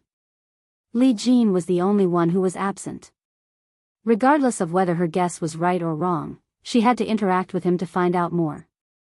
If there was something wrong with Li Jin, she would be able to find Kwang by following the clues. Come, drink some water. The woman's words pulled Bojo back to her senses. Auntie has something to ask you too. Bojo smiled. Go ahead. Did someone bully little Jean in class? Look at what I'm saying, this child doesn't want to go to school. I'm a little worried, so I asked the teacher, but the teacher couldn't say anything. Isn't it always shown on TV that children don't like to go to school? It's very likely that they've been bullied at school. His father and I are usually too busy to take care of him, so he grows slower than normal children. His physical condition isn't very good either. Now, he often goes to school in the infirmary, and he even runs in the morning. I'm just worried that something is wrong with him and that he won't be able to get over it. Bojo glanced up. I'm sorry, Auntie, I just transferred over and don't understand the situation in class. It's fine, I'm just asking. The woman smiled. When you see little Jean later, don't tell him that I'm asking you about such things, he won't be happy. Okay, Bojo agreed. The woman stood up, glancing at the clock subconsciously. Bojo felt a hint of fear in her gaze. This was her home, what was she afraid of? Soon, Bojo knew what she was afraid of. It was because of the man who had returned drunk. Bojo guessed that the woman had let her in not just to shelter from the rain but also because she wouldn't be as afraid with another person around. Why is it so cold? The man complained loudly the moment he entered. Tell me, what do I need you to do? You can't even take care of a home, you're useless. The woman took the things from the man's hands. The heater hasn't been turned on yet, little Jin's classmate is here. Hearing the last sentence, the man swallowed back his curses, but his expression was still not very good. It looked like he needed to beat someone up to appease his anger. Where's the food? Why aren't you cooking at this hour? Who are you trying to starve to death? The man lowered his voice. But even so, Bojo could hear it. The woman said in a low voice, "Our son hasn't come back yet. We can eat when he comes back. There are still people here, that's your son, not mine." The man said. Bojo couldn't hear clearly. Perhaps the two of them also knew that they shouldn't wash their dirty linen in public. Bojo had done a background check on Li Jin. His mother had brought him over to remarry. Before she came here, it wasn't that she hadn't expected some things to happen. She just didn't expect such a family environment to be more complicated than she had imagined. The Almighty had once said that the occurrence of every case actually reflected the psychological demands of the criminal. Bojo tried to use the Almighty's method to describe a person. Of course, like the Almighty, she couldn't use psychological profiling to link that person's age, occupation, and even hobbies. However, the more he tried to prove himself to be an expert on the internet, the weaker he would be. The reason was simple. The more things you had, the less likely you were to show them off. You would only treat them as a pastime. The more one didn't have it, the more they would post it in their circle of friends, hoping that someone would see it. This is the most common example. Such a mindset was also applicable here. Judging from the king's actions, he liked to be in control, and he knew very well what kind of methods he could use to make someone feel uncomfortable even though they weren't punched or kicked. Unless he had experienced it himself and resisted. In that class, Li Jin was probably the first to be ostracized. But someone had suppressed his rebellious voice. It wasn't just in school, it was also in his family. Furthermore, he had always been submissive. Gradually, he had formed an inferiority complex. He had been giving orders online, but in real life, it had been hard to notice him. If Bojo hadn't been sure before, now that she had seen Li Jin's family environment, she was certain it was him. Besides, Li Jin's stepfather was likely a violent person. Bojo analyzed the situation, her mind calm and meticulous. After spending a long time with someone, one would indeed be affected. If it had been the old Bojo, she wouldn't have thought so much. Bojo was right. The woman didn't want the youngster to leave. It wasn't easy for someone to come over and the man would restrain himself. This way, little Jean wouldn't be scolded when he returned. After all, the man was prideful. Hence, before Bojo could stand to leave, the woman spoke up. The woman was one step ahead of the young man. She said, "Your uncle said that the rain outside is getting heavier. Xiao Jin will be back in 5 minutes. You can go to Xiao Jin's room and stay for dinner. You can tutor Xiao Jin." "It's fine, Auntie," Bojo replied. The man walked over, the smell of alcohol still lingering on him. He wanted her to stay as well. Just as the woman had said, he was prideful. But when he glanced at the woman, there was a hint of viciousness. Even from where she was, Bojo could feel the woman's fear. She was trembling slightly, but she still stood beside the man like a hostess who valued peace. Bojo didn't reject him since she would be able to find out more if she went to his room.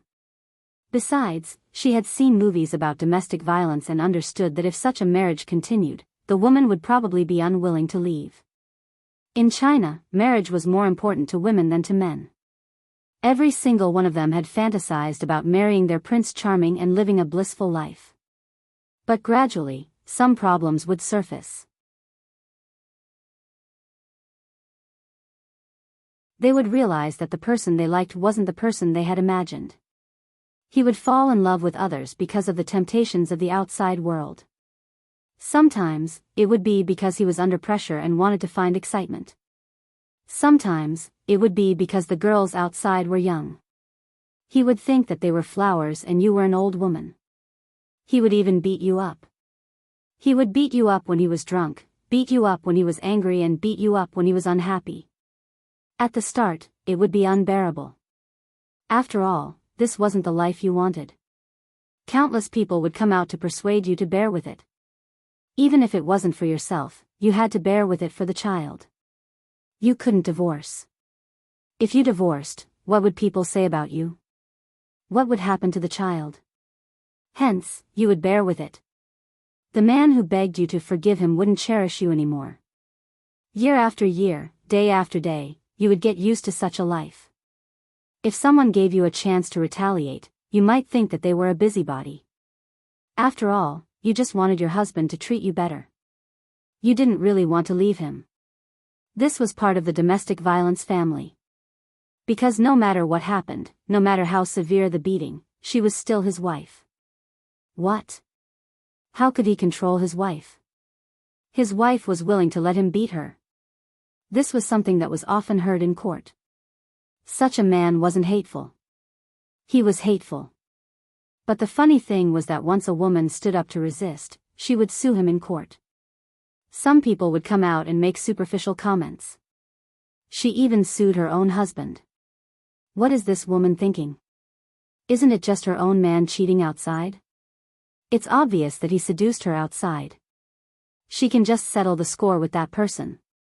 She still has to live her life. Why is she fighting with her husband? Women should be smarter sometimes. So what if she took a few beatings? Isn't it because she was lazy? I'm really impressed. Usually, it was the woman who said these words. And the scary thing was that domestic violence was addictive. In the long run, a woman wouldn't be able to leave a man who abused her. In psychology, some of the explanations were indeed frightening. But that was the reality.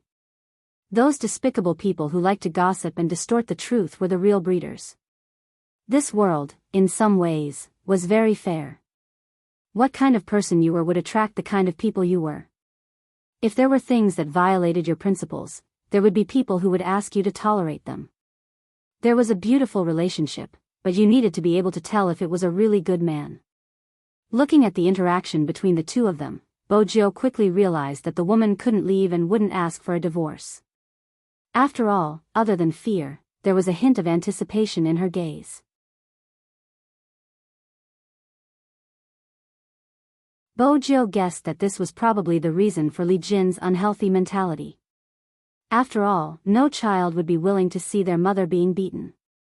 If it had been a child, he would have hated himself for being so weak and afraid. Because of his fear, he wouldn't even have the luck to save his mother. Thus, he would have wanted to escape. When he grew up, he would have shouted, "Why don't you get a divorce?" But by then, it would be too late. Children raised by sick families were usually extremely sensitive. Even if their family conditions weren't bad, they would still be like this. Bojo wasn't afraid of violent tendencies. Her skills wouldn't be at a disadvantage. If he was worried, then so be it. Li Jin would hide everything in his heart. He would wash away the blood on his hands without saying a word and look for his next target.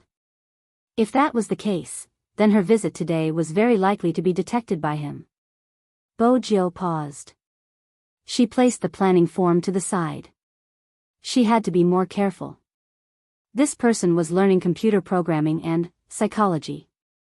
No matter which one of these two doors was taken out, it was very strange. Especially the latter. Now, whenever Bojo saw the word psychology, her heart would slow down. She couldn't let anyone see that the books had been touched.